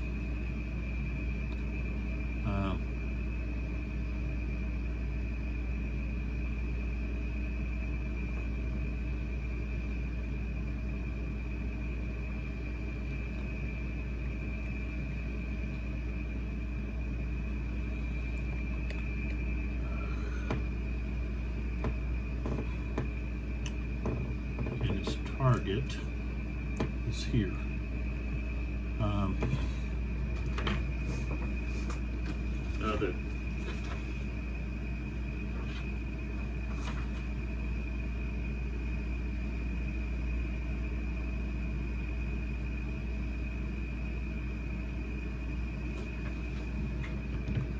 So that's going to be 1, 2, 3, 4 actually to reaching.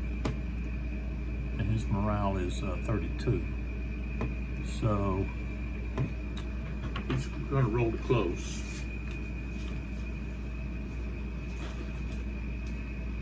And we have a okay. So let's see, 1, 2, 3, 4. Okay, just a -3.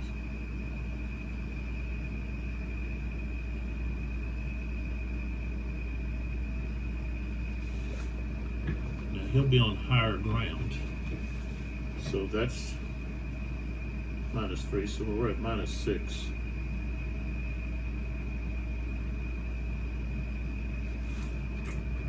Okay, and let's see. That unit has 5 strength. 51. Okay, so he's going to pass. So we put a shock marker on him. Okay, he goes 1, 2, 3, 4.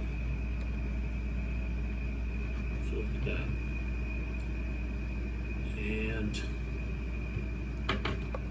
now we take a look at Ruffin's other guys.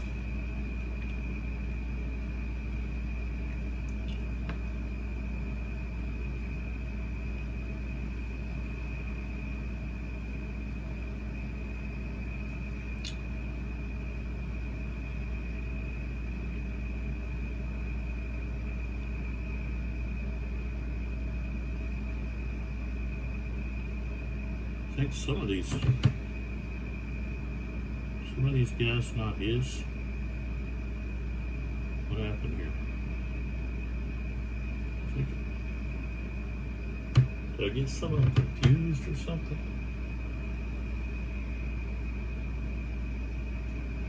So the 9th and the 24th and the 96th. Okay, so 96. 24th, okay.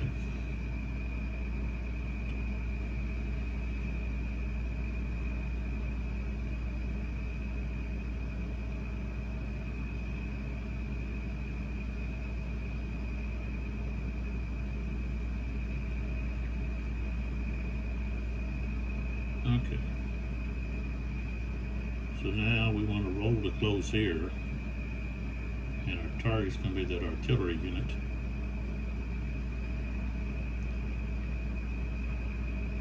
See here? You see this here.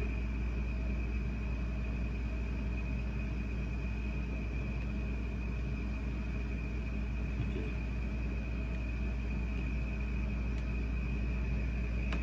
He's got a 32, and he has a 3. 1, 2, 3. Okay. 3 hexes away, that's -6. Target's on higher ground. That's another -3, so we're at -9. But of course, Ruffin is going to has a +3, so we're at -6.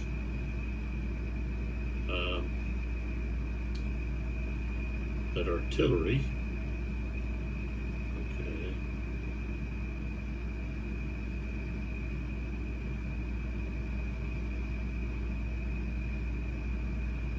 Guess that's not going to apply. Okay, anything else here?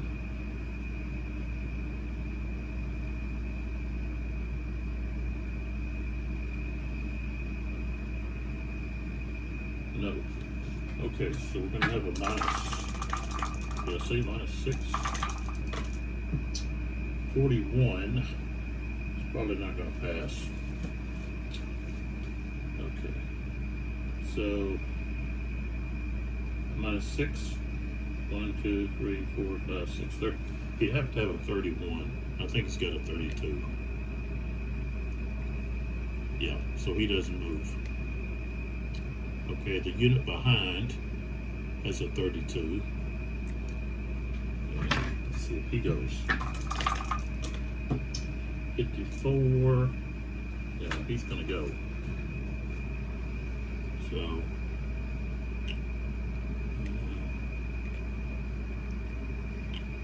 1, 2, 3, 4. Charging head on into that artillery. Okay, now we go here to the 96th, 3rd Battalion, 32. The range is, of course, he's going to here. 1, 2, 3. 3 minus 6.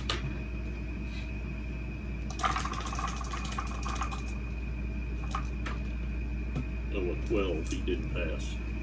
Okay, he's not going anywhere. And then this guy here is out of command. So what I want to do here is I'll leave him there. Well, I really want to move him up.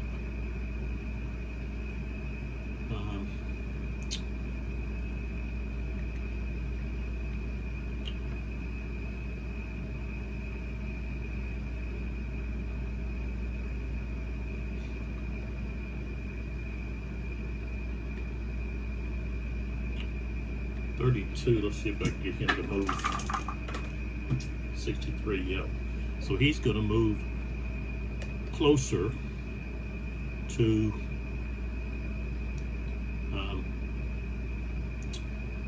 his commander. So 1, 2, 3, 4, 5. So he moves there. Heck, I got Victor right here. So, and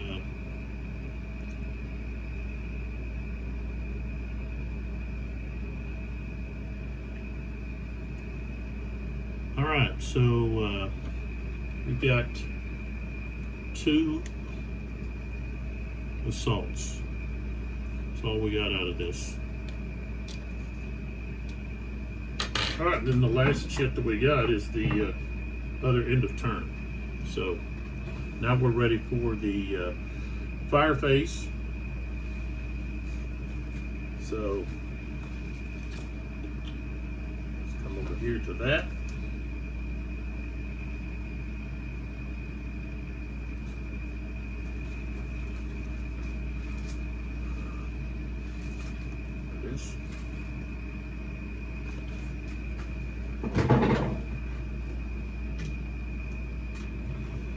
So let's start up at the top. So we've got those guys, okay, firing right here. Okay, so here to here, they're in line in those 2 hexes. So they've got 3 in each hex. Okay, and let's see, they are foot. Okay, so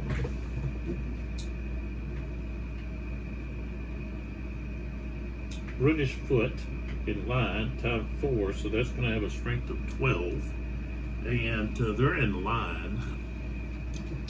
So infantry in line is 9. So half of 9 is 4. So it's just 1 to 1. Okay. We got 1 to 1. 44 is not enough. Which I guess I think I have to total.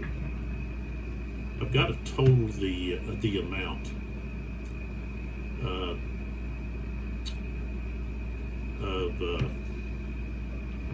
everyone that would be firing at that target. So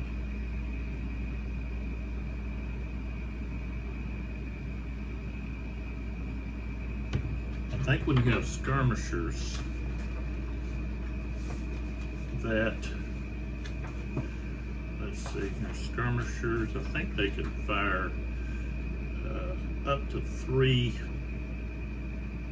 increments.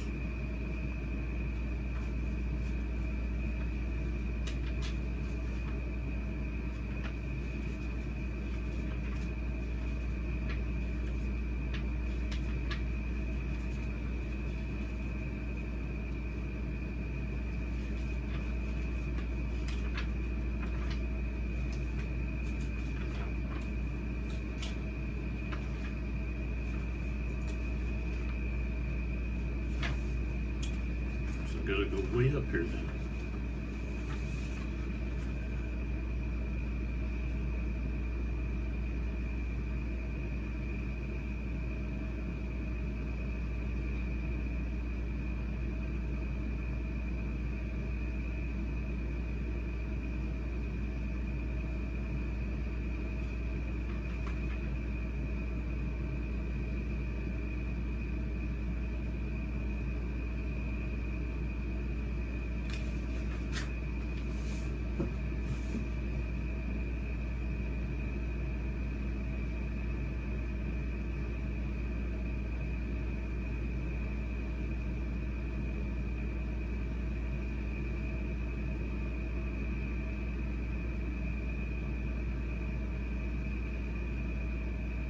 Oh, it says it is not treated as simultaneous.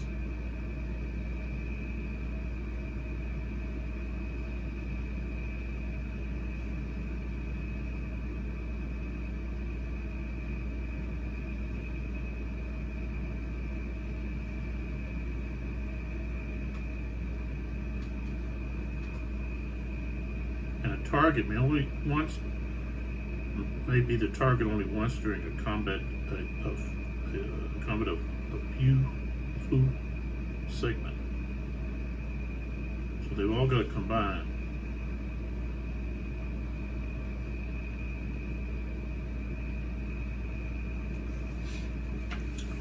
But we go there to the skirmishers.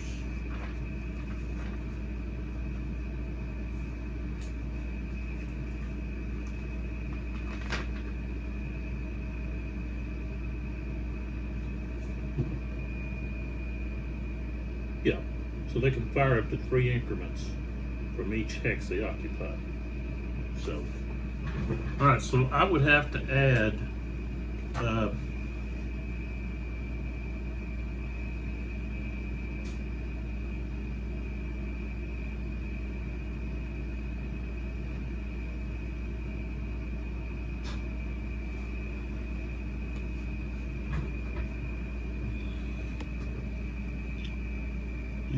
these are the light. Okay, so according to the regulations 30, skirmishers that are the light companies, it's times 7. So that's actually reducing what they have, which is 12. I guess they felt like 12 was too high. So, okay, so that would be 7. We've got a total strength of 1 there. So that would have been 7, and we had 12. Yeah, that would have been 19. That would have been 2 to 1. So 2 to 1 would have been a hit. Okay, and so he might already have a hit. Yeah, he does. Okay, so I don't have to roll for morale then. Okay. All right, so now we're going to return the fire, and he's going to fire at the skirmishers right here. So he's only got 3. So French, it's going to be 3. It's going to be 9 against the skirmishers. 14. 4. Okay, so 1 to 2. 41's not enough. So they're probably going to get shellacked. Okay. All right, so now we go here. Okay, which is 2 skirmishers. So that's going to be 7. Okay. He's in line. So that's going to be 1 to 1.5. 33 is not enough. Okay. I guess the 12 that's on the counter is too much. It makes the skirmishers too deadly, I guess. Sort of like the Ney versus Wellington from SBI. Well, it's Wellington versus Ney maybe, but all right. So they're in line. They've got 4, so that's going to be 12 against those skirmishers. So 1 to 1.5. Ooh, a 66, and there's a leader there. So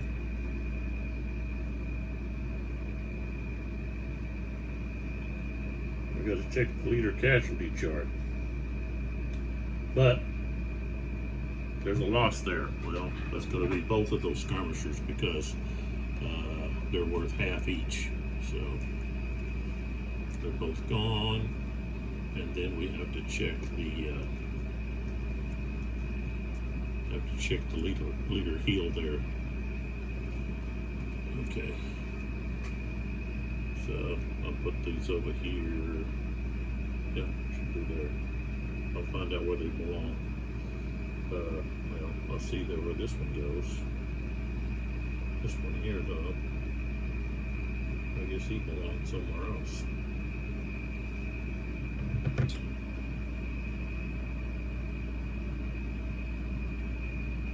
Where did he belong? He probably shouldn't have moved him. There he is. Yeah, he should have been moved, but oh well. Okay, so let's see what happens to heel.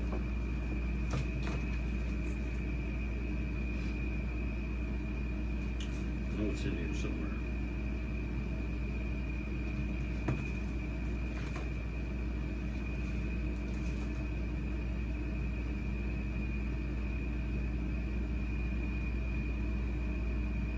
There it is. All right. So I'll pull back so you can see. Okay. So we're going to roll a die. Find out what happens. Okay, I rolled a 6. Flesh wound, no effect. So just scraped his lapel or something. Okay.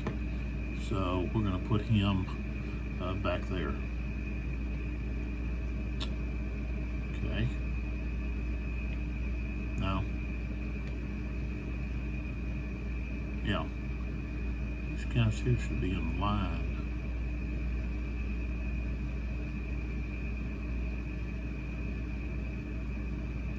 Like so. Okay. All right.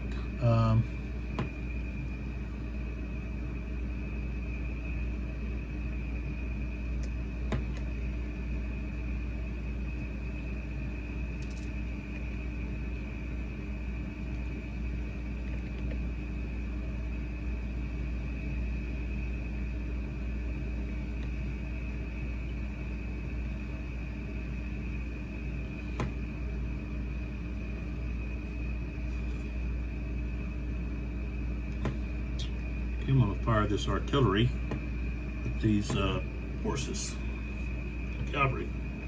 So we got 1, 2, let's see, 1, 2, 3, 4, 5, let's see, 1, 2, 3, 4, 5, 6, okay, which will be, I think, long range. So cavalry in line is 8. I got 9, so we're rolling 1 to 1. 42, not enough. So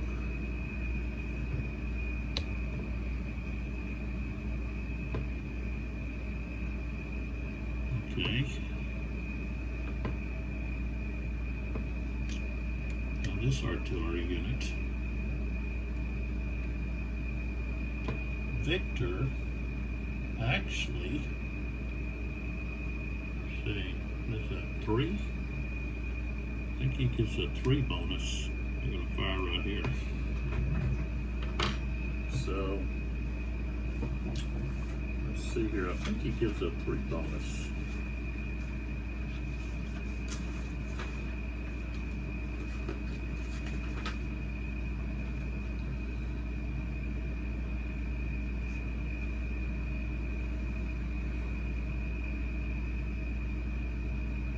Yeah. So, all right, range is 1, 2, 3, 4. So this be 12. He's in line. So that's 9. So yeah, 1 to 1. But we get to add 3 to the die. Oh, 64 becomes a 67, which is definitely a hit. So, plus, we have ricochet. So we're going right here, hitting here, hit here and here. So that would hit here and here. Oops.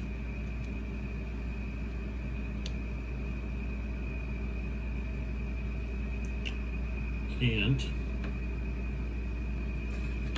let's see, there's the other one, and ricochet back there. Unless, which of course there it's going to hit the slope, so not there. So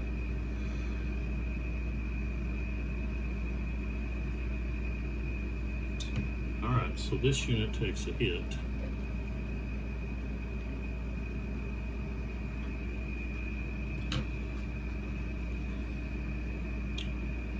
Alright, so they've got a 23.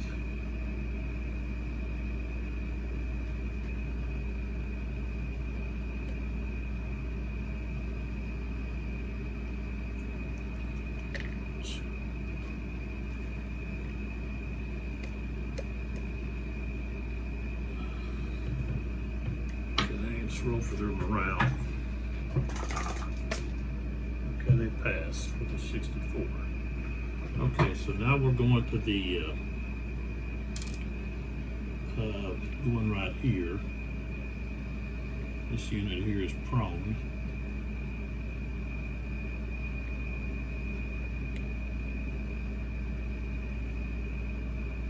And I guess the slope there is going to stop that one. So it's just going to go to that guy right here. Okay, so he's prone, so he'll be at 15. So it'll be 1 to 1.5, and a 16's not nothing. So, all right. So those 2 are finished. I'm going to come back to these 2.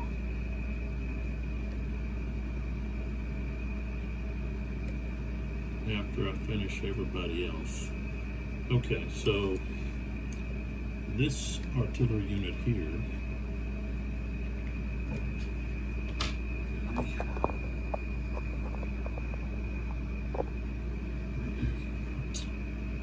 is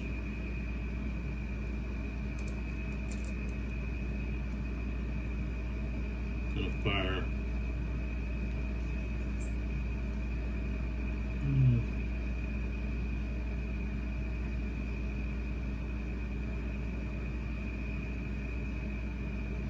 yeah, he can fire here. 1, 2, 3, 4. Let's see. 1, 2, 3, 4, 5.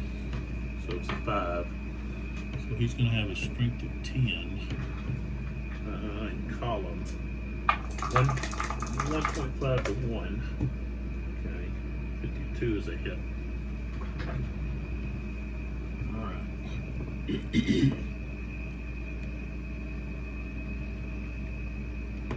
So that's going to be their third hit, so they've got to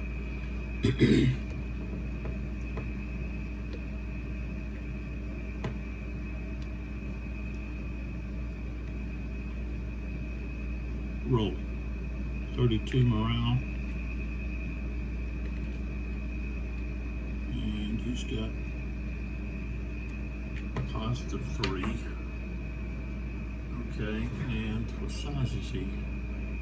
Okay, so he's reached his 50% level, so that's -6. +3 is going to be a -3, and he failed. So he's going to be disordered. He's going to move back.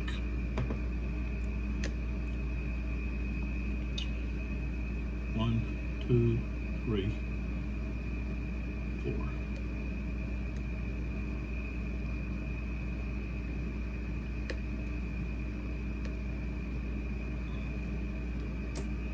So that took Ruffin out of the picture for now.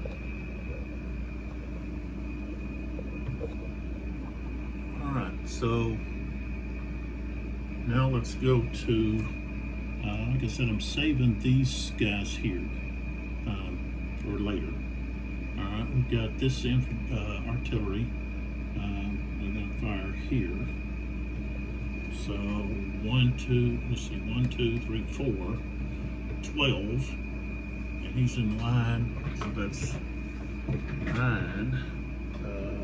So that's going to be 1 to 1. 35, not enough. And then we go to this one, who's going to fire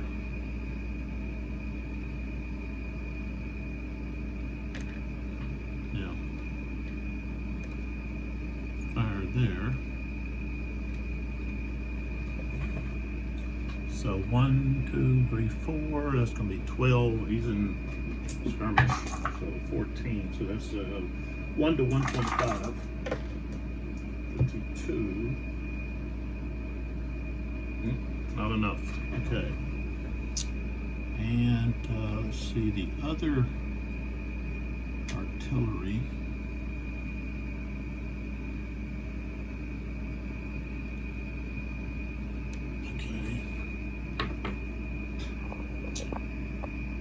Back over here. So let's let these guys fire. Well, why not? They're going to fire at these other artillery. 6, 7. That's going to be long range, which is 7. Artillery unlevered 16. So that's like 1 to 2.5. A very good opportunity. Okay, so now this one gonna fire at those guys that are prone right there. So range 1, 2, 3, 4, 5. So it'll be at 12. It'll be at 15. So 1 to 1.5. Not enough. Artillery's pretty weak, I think. Here. We'll go ahead and do this other artillery here. Fire at these guys. So 1, 2, 3, 4, 5, 6, 7. Which, okay, I didn't do, heck, I keep forgetting to do the ricochet. This one would have had a ricochet right there. So let's go back to here and do the ricochet on that guy. Okay, so 4, 5, that's still going to be 12, and he's the prone.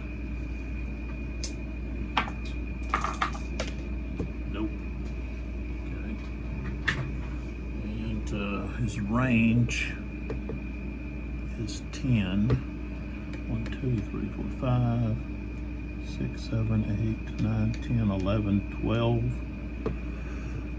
So that's going to be at extreme range. So that's 9. That's going to be 4. Cavalry and column is 6. So that's 1 to 1.5. 53. Not enough. Now that keeps going here, right to there. Same thing. Ooh, that's a hit. So this one, strength drops down. Okay, and the last one. Okay, so now we have to check morale. He adds 4, and they've got 25. So, all right. So 45. They're gonna pass. All right.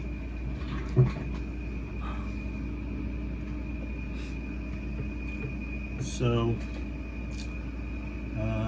let's see. This guy. He's firing right there. And these guys, even though they fired here and missed, I got to do ricochet there. So I got to do the ricochet here, here. Where's this guy at? He's there.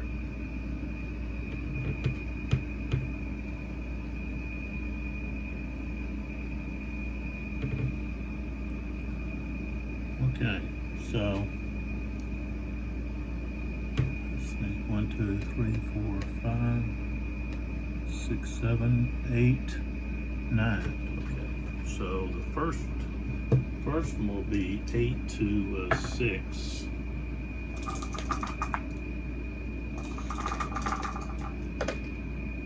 62. That's a hit. And the second one will be extreme range, so it's 3 to 6, so 1 to 2, and that's a hit. I got 2 hits. So both of those guys will have to check for morale. So 1, 2, 3, 4, 5, 6, 7, 8, 9, 10, 11, 12, 13, 14, 15, 16. Okay. All right, so both of these guys taking a loss.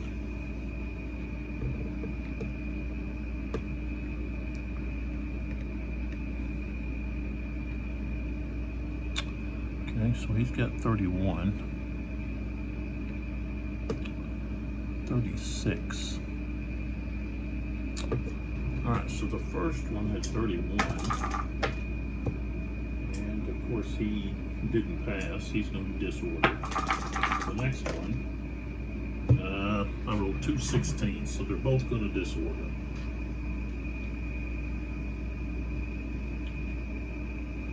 I just got through saying how weak the artillery is.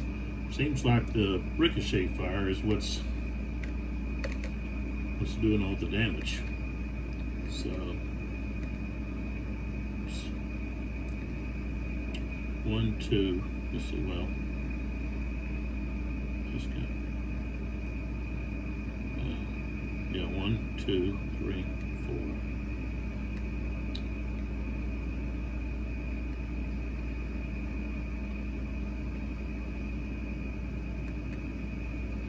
1, 2, 3, 4. 1, 2, 3. Okay.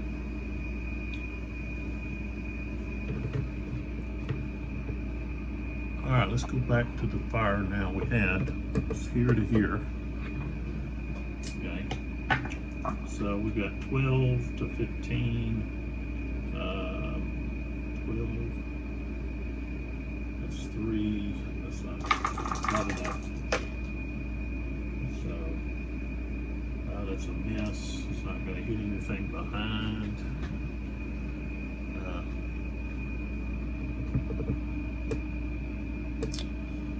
And then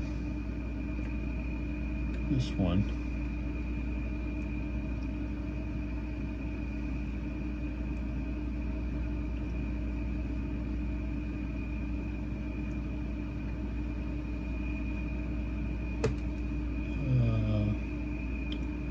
He'll fire here. They're prone. Yeah, okay.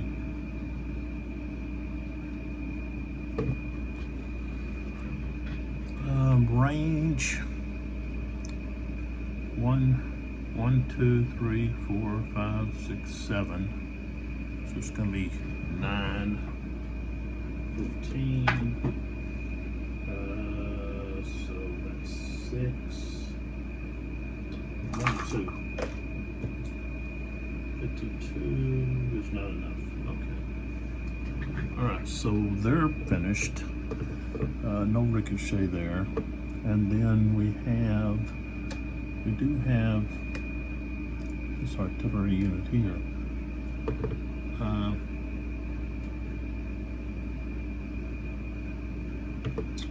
Who's going to fire here? Because then they're going to have ricochet right through there. So let's move back. So ricochet here to here. That's a danger, setting your forces up behind each other. You have to space them a little bit. Keep that from happening. 1, 2, 3, 4, 5, 6. That's the total range you can go. So that's going to be at a 3.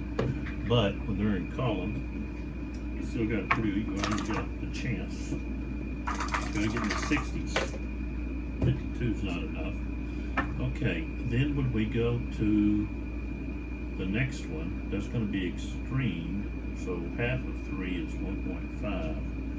That's not gonna, you're not gonna be able to do anything there. So it'll phase out. So we have to have a stronger artillery there. So, all right. So now we go back to where we have our combat. So.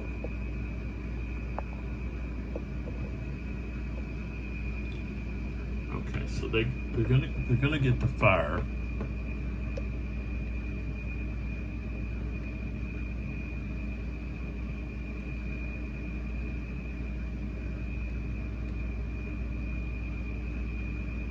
Okay.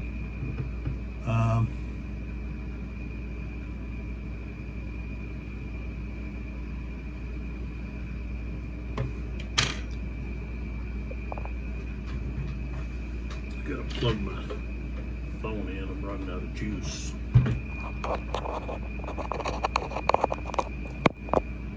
All right.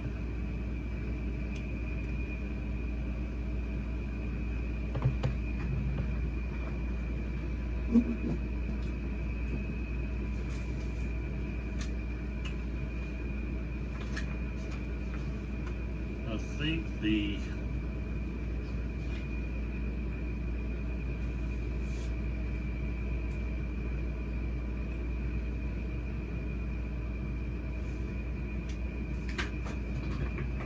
okay, so we're going to get the fire with these guys, and so the artillery is going to fire. I'm going to have them fire first. Okay, so they're at a strength of only 1 though. So the 9 is going to be half, so that's 4. These guys are in column. Okay, now because they are canister adjacent, then you shift up to the next, or shift down, or what, to the next highest odds. So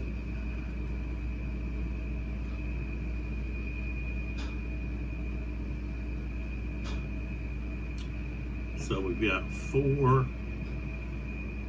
to 6. Okay, it's going to end up being 1 to 1. That's what it's going to be. 13 is not going to be enough. Okay. And then the other unit here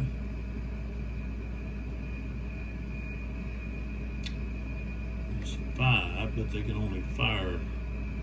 Well, no, he's taking a loss, so he's at 4, and he's a foot. So he can fire 4 out of there. Okay, so British foot in lines 4 times 4 is 16. 16.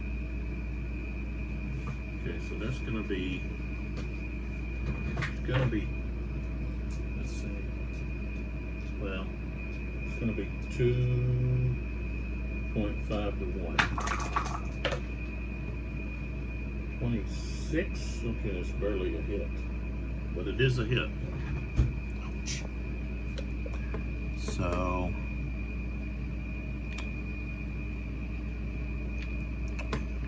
they have 2 hits now, but they don't have to. They don't have to do a morale check. Okay, so now we're going to do the roll to close. We'll start here. Okay, so here's our target. Okay, they have a morale of 24. We've only lost 1.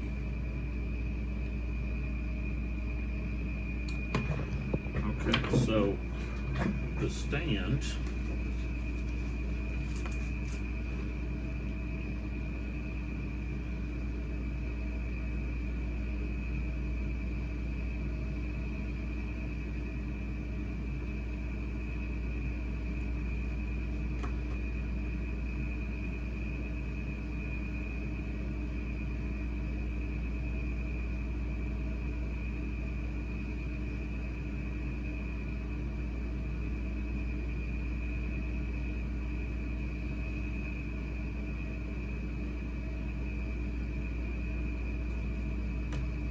okay, so it's 4, what's the odds? So it's 4 to 3 to 4, so that's going to be 1 to 2, so that's a +6.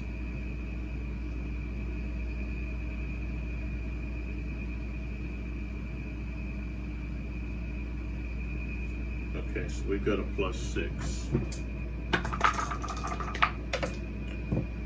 46, they're going to pass. Okay.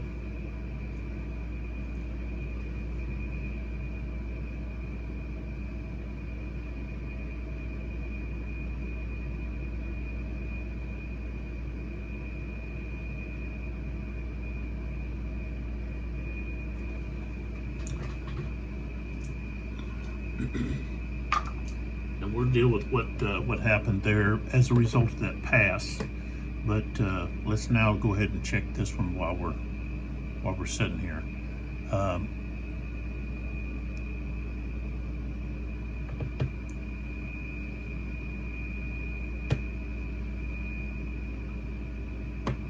Okay. So here we've got a strength of 4. Okay. They've got a 21 morale. Okay. Roll to stand.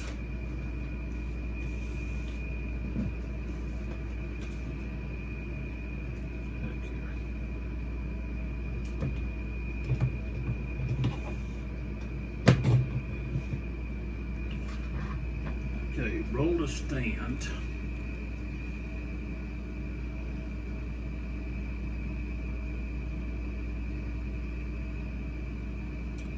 Going to be -12. minus 9 more. That's minus 21.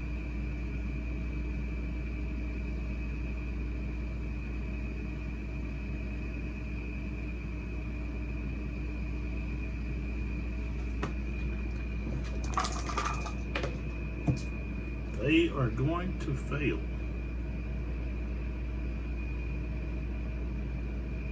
So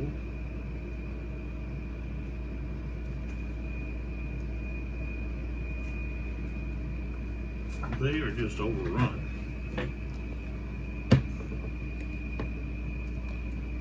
So those guns are captured, spiked, whatever.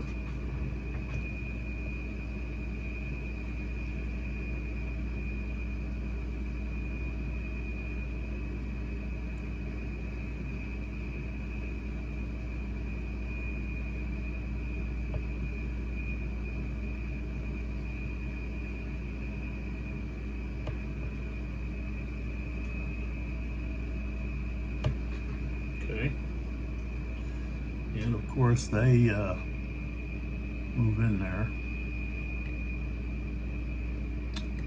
So now let's check and see what we got going on here.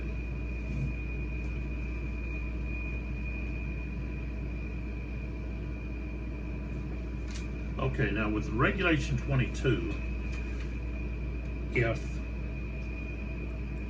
they stand, let me get over here to it.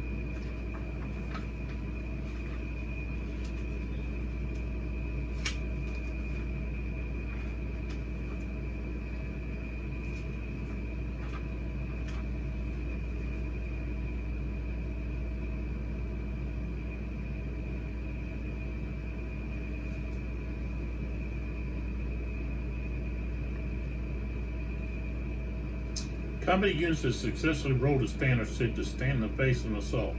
When combat units do stand in the face of an assault, melee does not transpire as a consequence. Instead, both the assaulting and standing stacks immediately and simultaneously conduct a round of fouet de chance. Fouet de chance. Fouet de chance. So that's how they handle it with the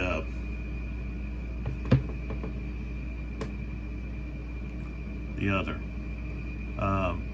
I think normally what had happened is I'd have to go ahead and roll on the assault table.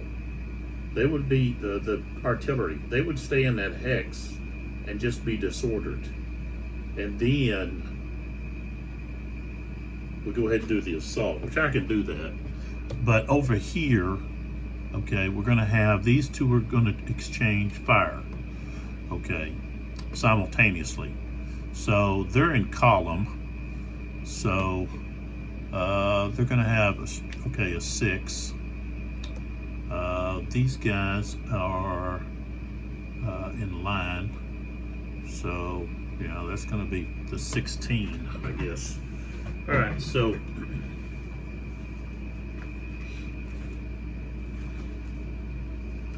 they're in column 16.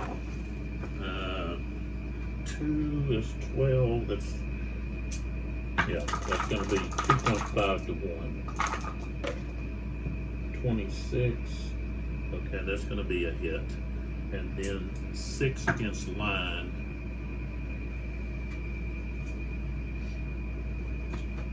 That's 1 to 1.5. 36 is a miss. Okay, so these guys take another hit, which is now going to cause them to have to do a morale check.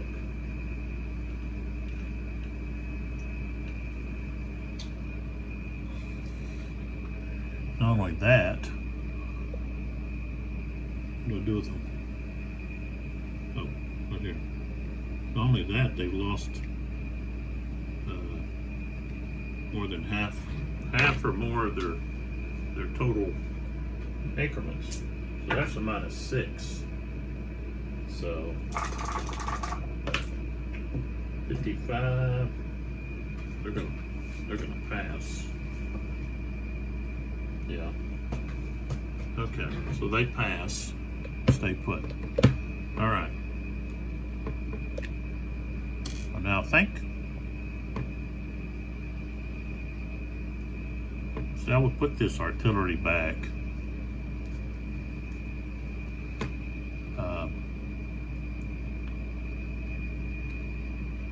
Right there. And they would be disorganized, so I put a disorganized mark on them. Okay. They've got a 1 for their strength, okay, and they're only half, so I don't know, really could be a half, but okay, that's 4 to 1. Okay, if we go to the assault,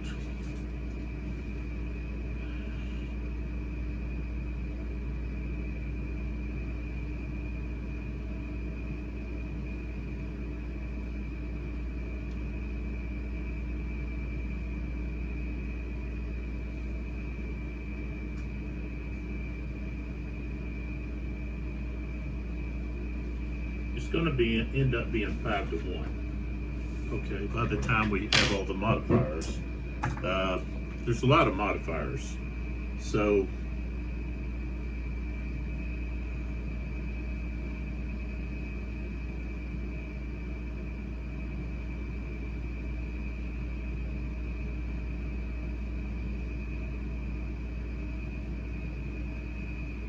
we're going to have a -6 because of the increment lost. I think they didn't lose any increment, did they? So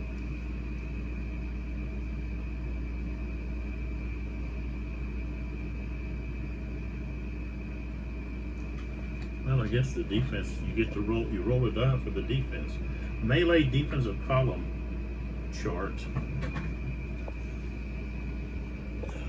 Let me pull back here a second. Okay. All right, so just to show you, you've got this up here, okay, which I don't know if I can bring it in. There it is. So melee defensive column shift chart. So you roll there, okay. So I rolled a 2. Okay, that's no shifts. Okay. And then of course we have the explanation there. But down here we have melee modifiers for infantry and artillery chart. If in disorder, that's their strength is by half. Well, they're a 1, so now they're at 0.5. Okay, flank.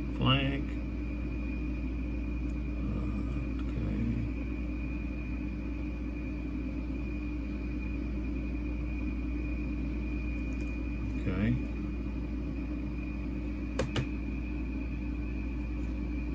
Okay. So, you got half, and we've got a strength of 4. That would be like 8 to 1 or something. And the highest is 5 to 1. So,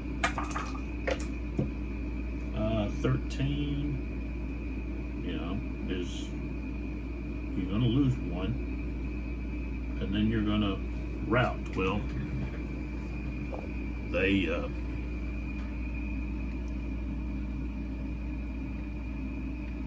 only have a strength of half, so there they went. I figured that was what was going to happen. And then you roll for the which would be the assault impetus chart, which allows them to advance more than 1 hex. They got a 4, so that's no advance. So they don't get to advance.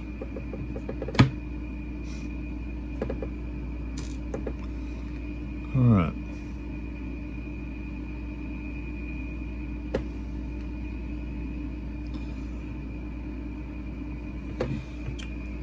Okay, so that completes, wow, that was what? Just the 6:20 turn. So now we go to 6:40. Wow. Took me like 3 hours to do a 20-minute turn. I always thought La Bataille was really the way it's so detailed that you need multiple players, because of course one player is just too taxing. So now remember, we're looking at Ruffin has got to get to here, okay, and then that opens up this for Lapisse and Villiet, okay, to then attempt to get to here, and that's going to be done. Let's see here.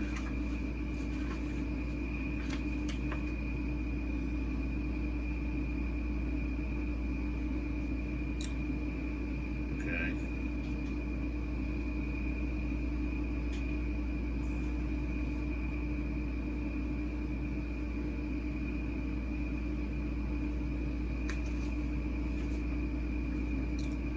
What that asterisk means.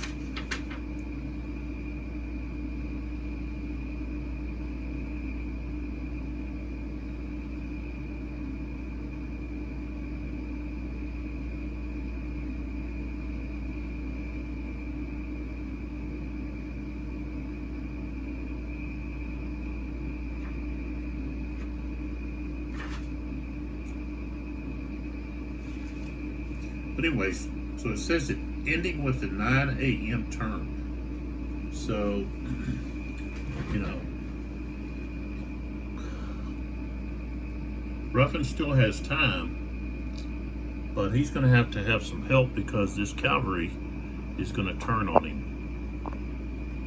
Okay.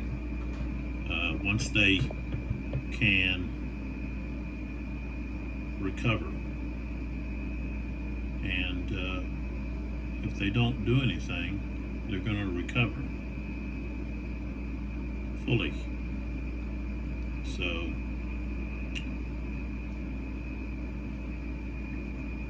which that's going to be about the time that Merlin can get there. He might be able to get there before. So here's Merlin down here. Okay. They turn up right there. See, cavalry going over extreme. It's going to be, let's see, extreme is +2. Up slope is +3. Down slope is +5. So, some of these slopes are not as colored as heavy, okay? There's some of them that are just like you can barely tell they're there.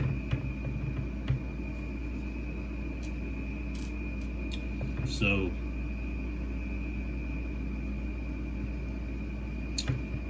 one, 2, 3, 4, 5, 6, 7, 8, 9, 10, 11, 12, 13. He could get right there and then charge. So he could easily charge next turn while those guys are tired. Exhausted actually,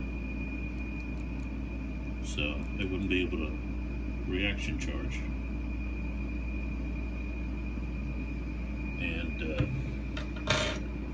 the Spanish are way back over there. There are cavalry that's coming. So that's where we're at. Not a lot of movement from anybody else. We're waiting to see what happens with Ruffin and whether or not Joseph will be happy with what Victor's doing up there, which is attacking prior to everybody getting up there. It's like, what is this guy? He ought to be like this.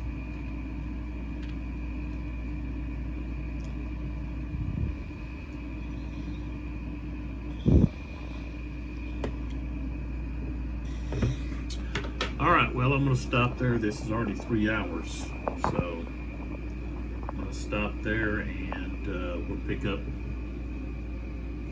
from there with another turn before we move over to the Napoleonic brigade system. So this is going to be kind of a grind, I think, but I'll enjoy it. It's just going to take a lot of time to work through, especially the La Bataille.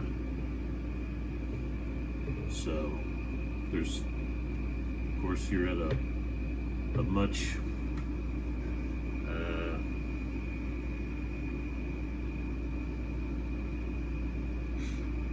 a closer.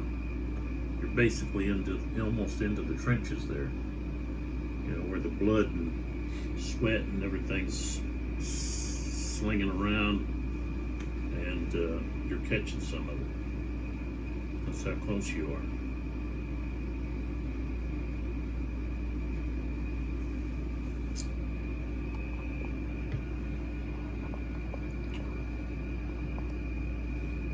So come on back to see what happens in the next video. Ruffin looks like his guys are going to be out of command, which they can fire. Nobody's going to be assaulting until he can get back up there. Okay, and the other thing is he's got to be concerned about those cavalry units, unless Merlin is able to get up there first. If they were to try to charge, of course, exhausted, they're going to have quite a negative modifier with that. So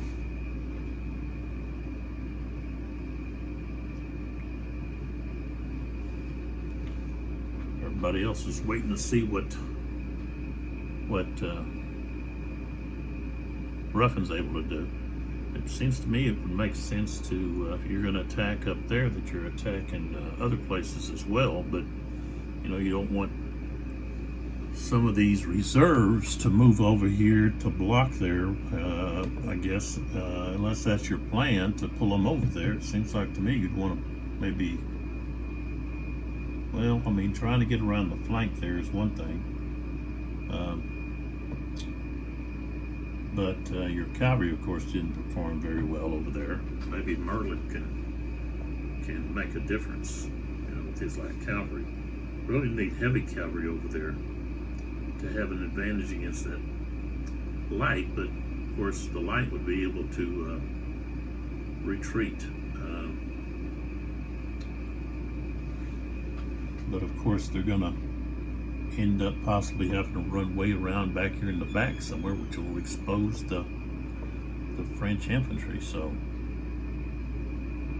they better hold their ground, I guess. Protect the flank.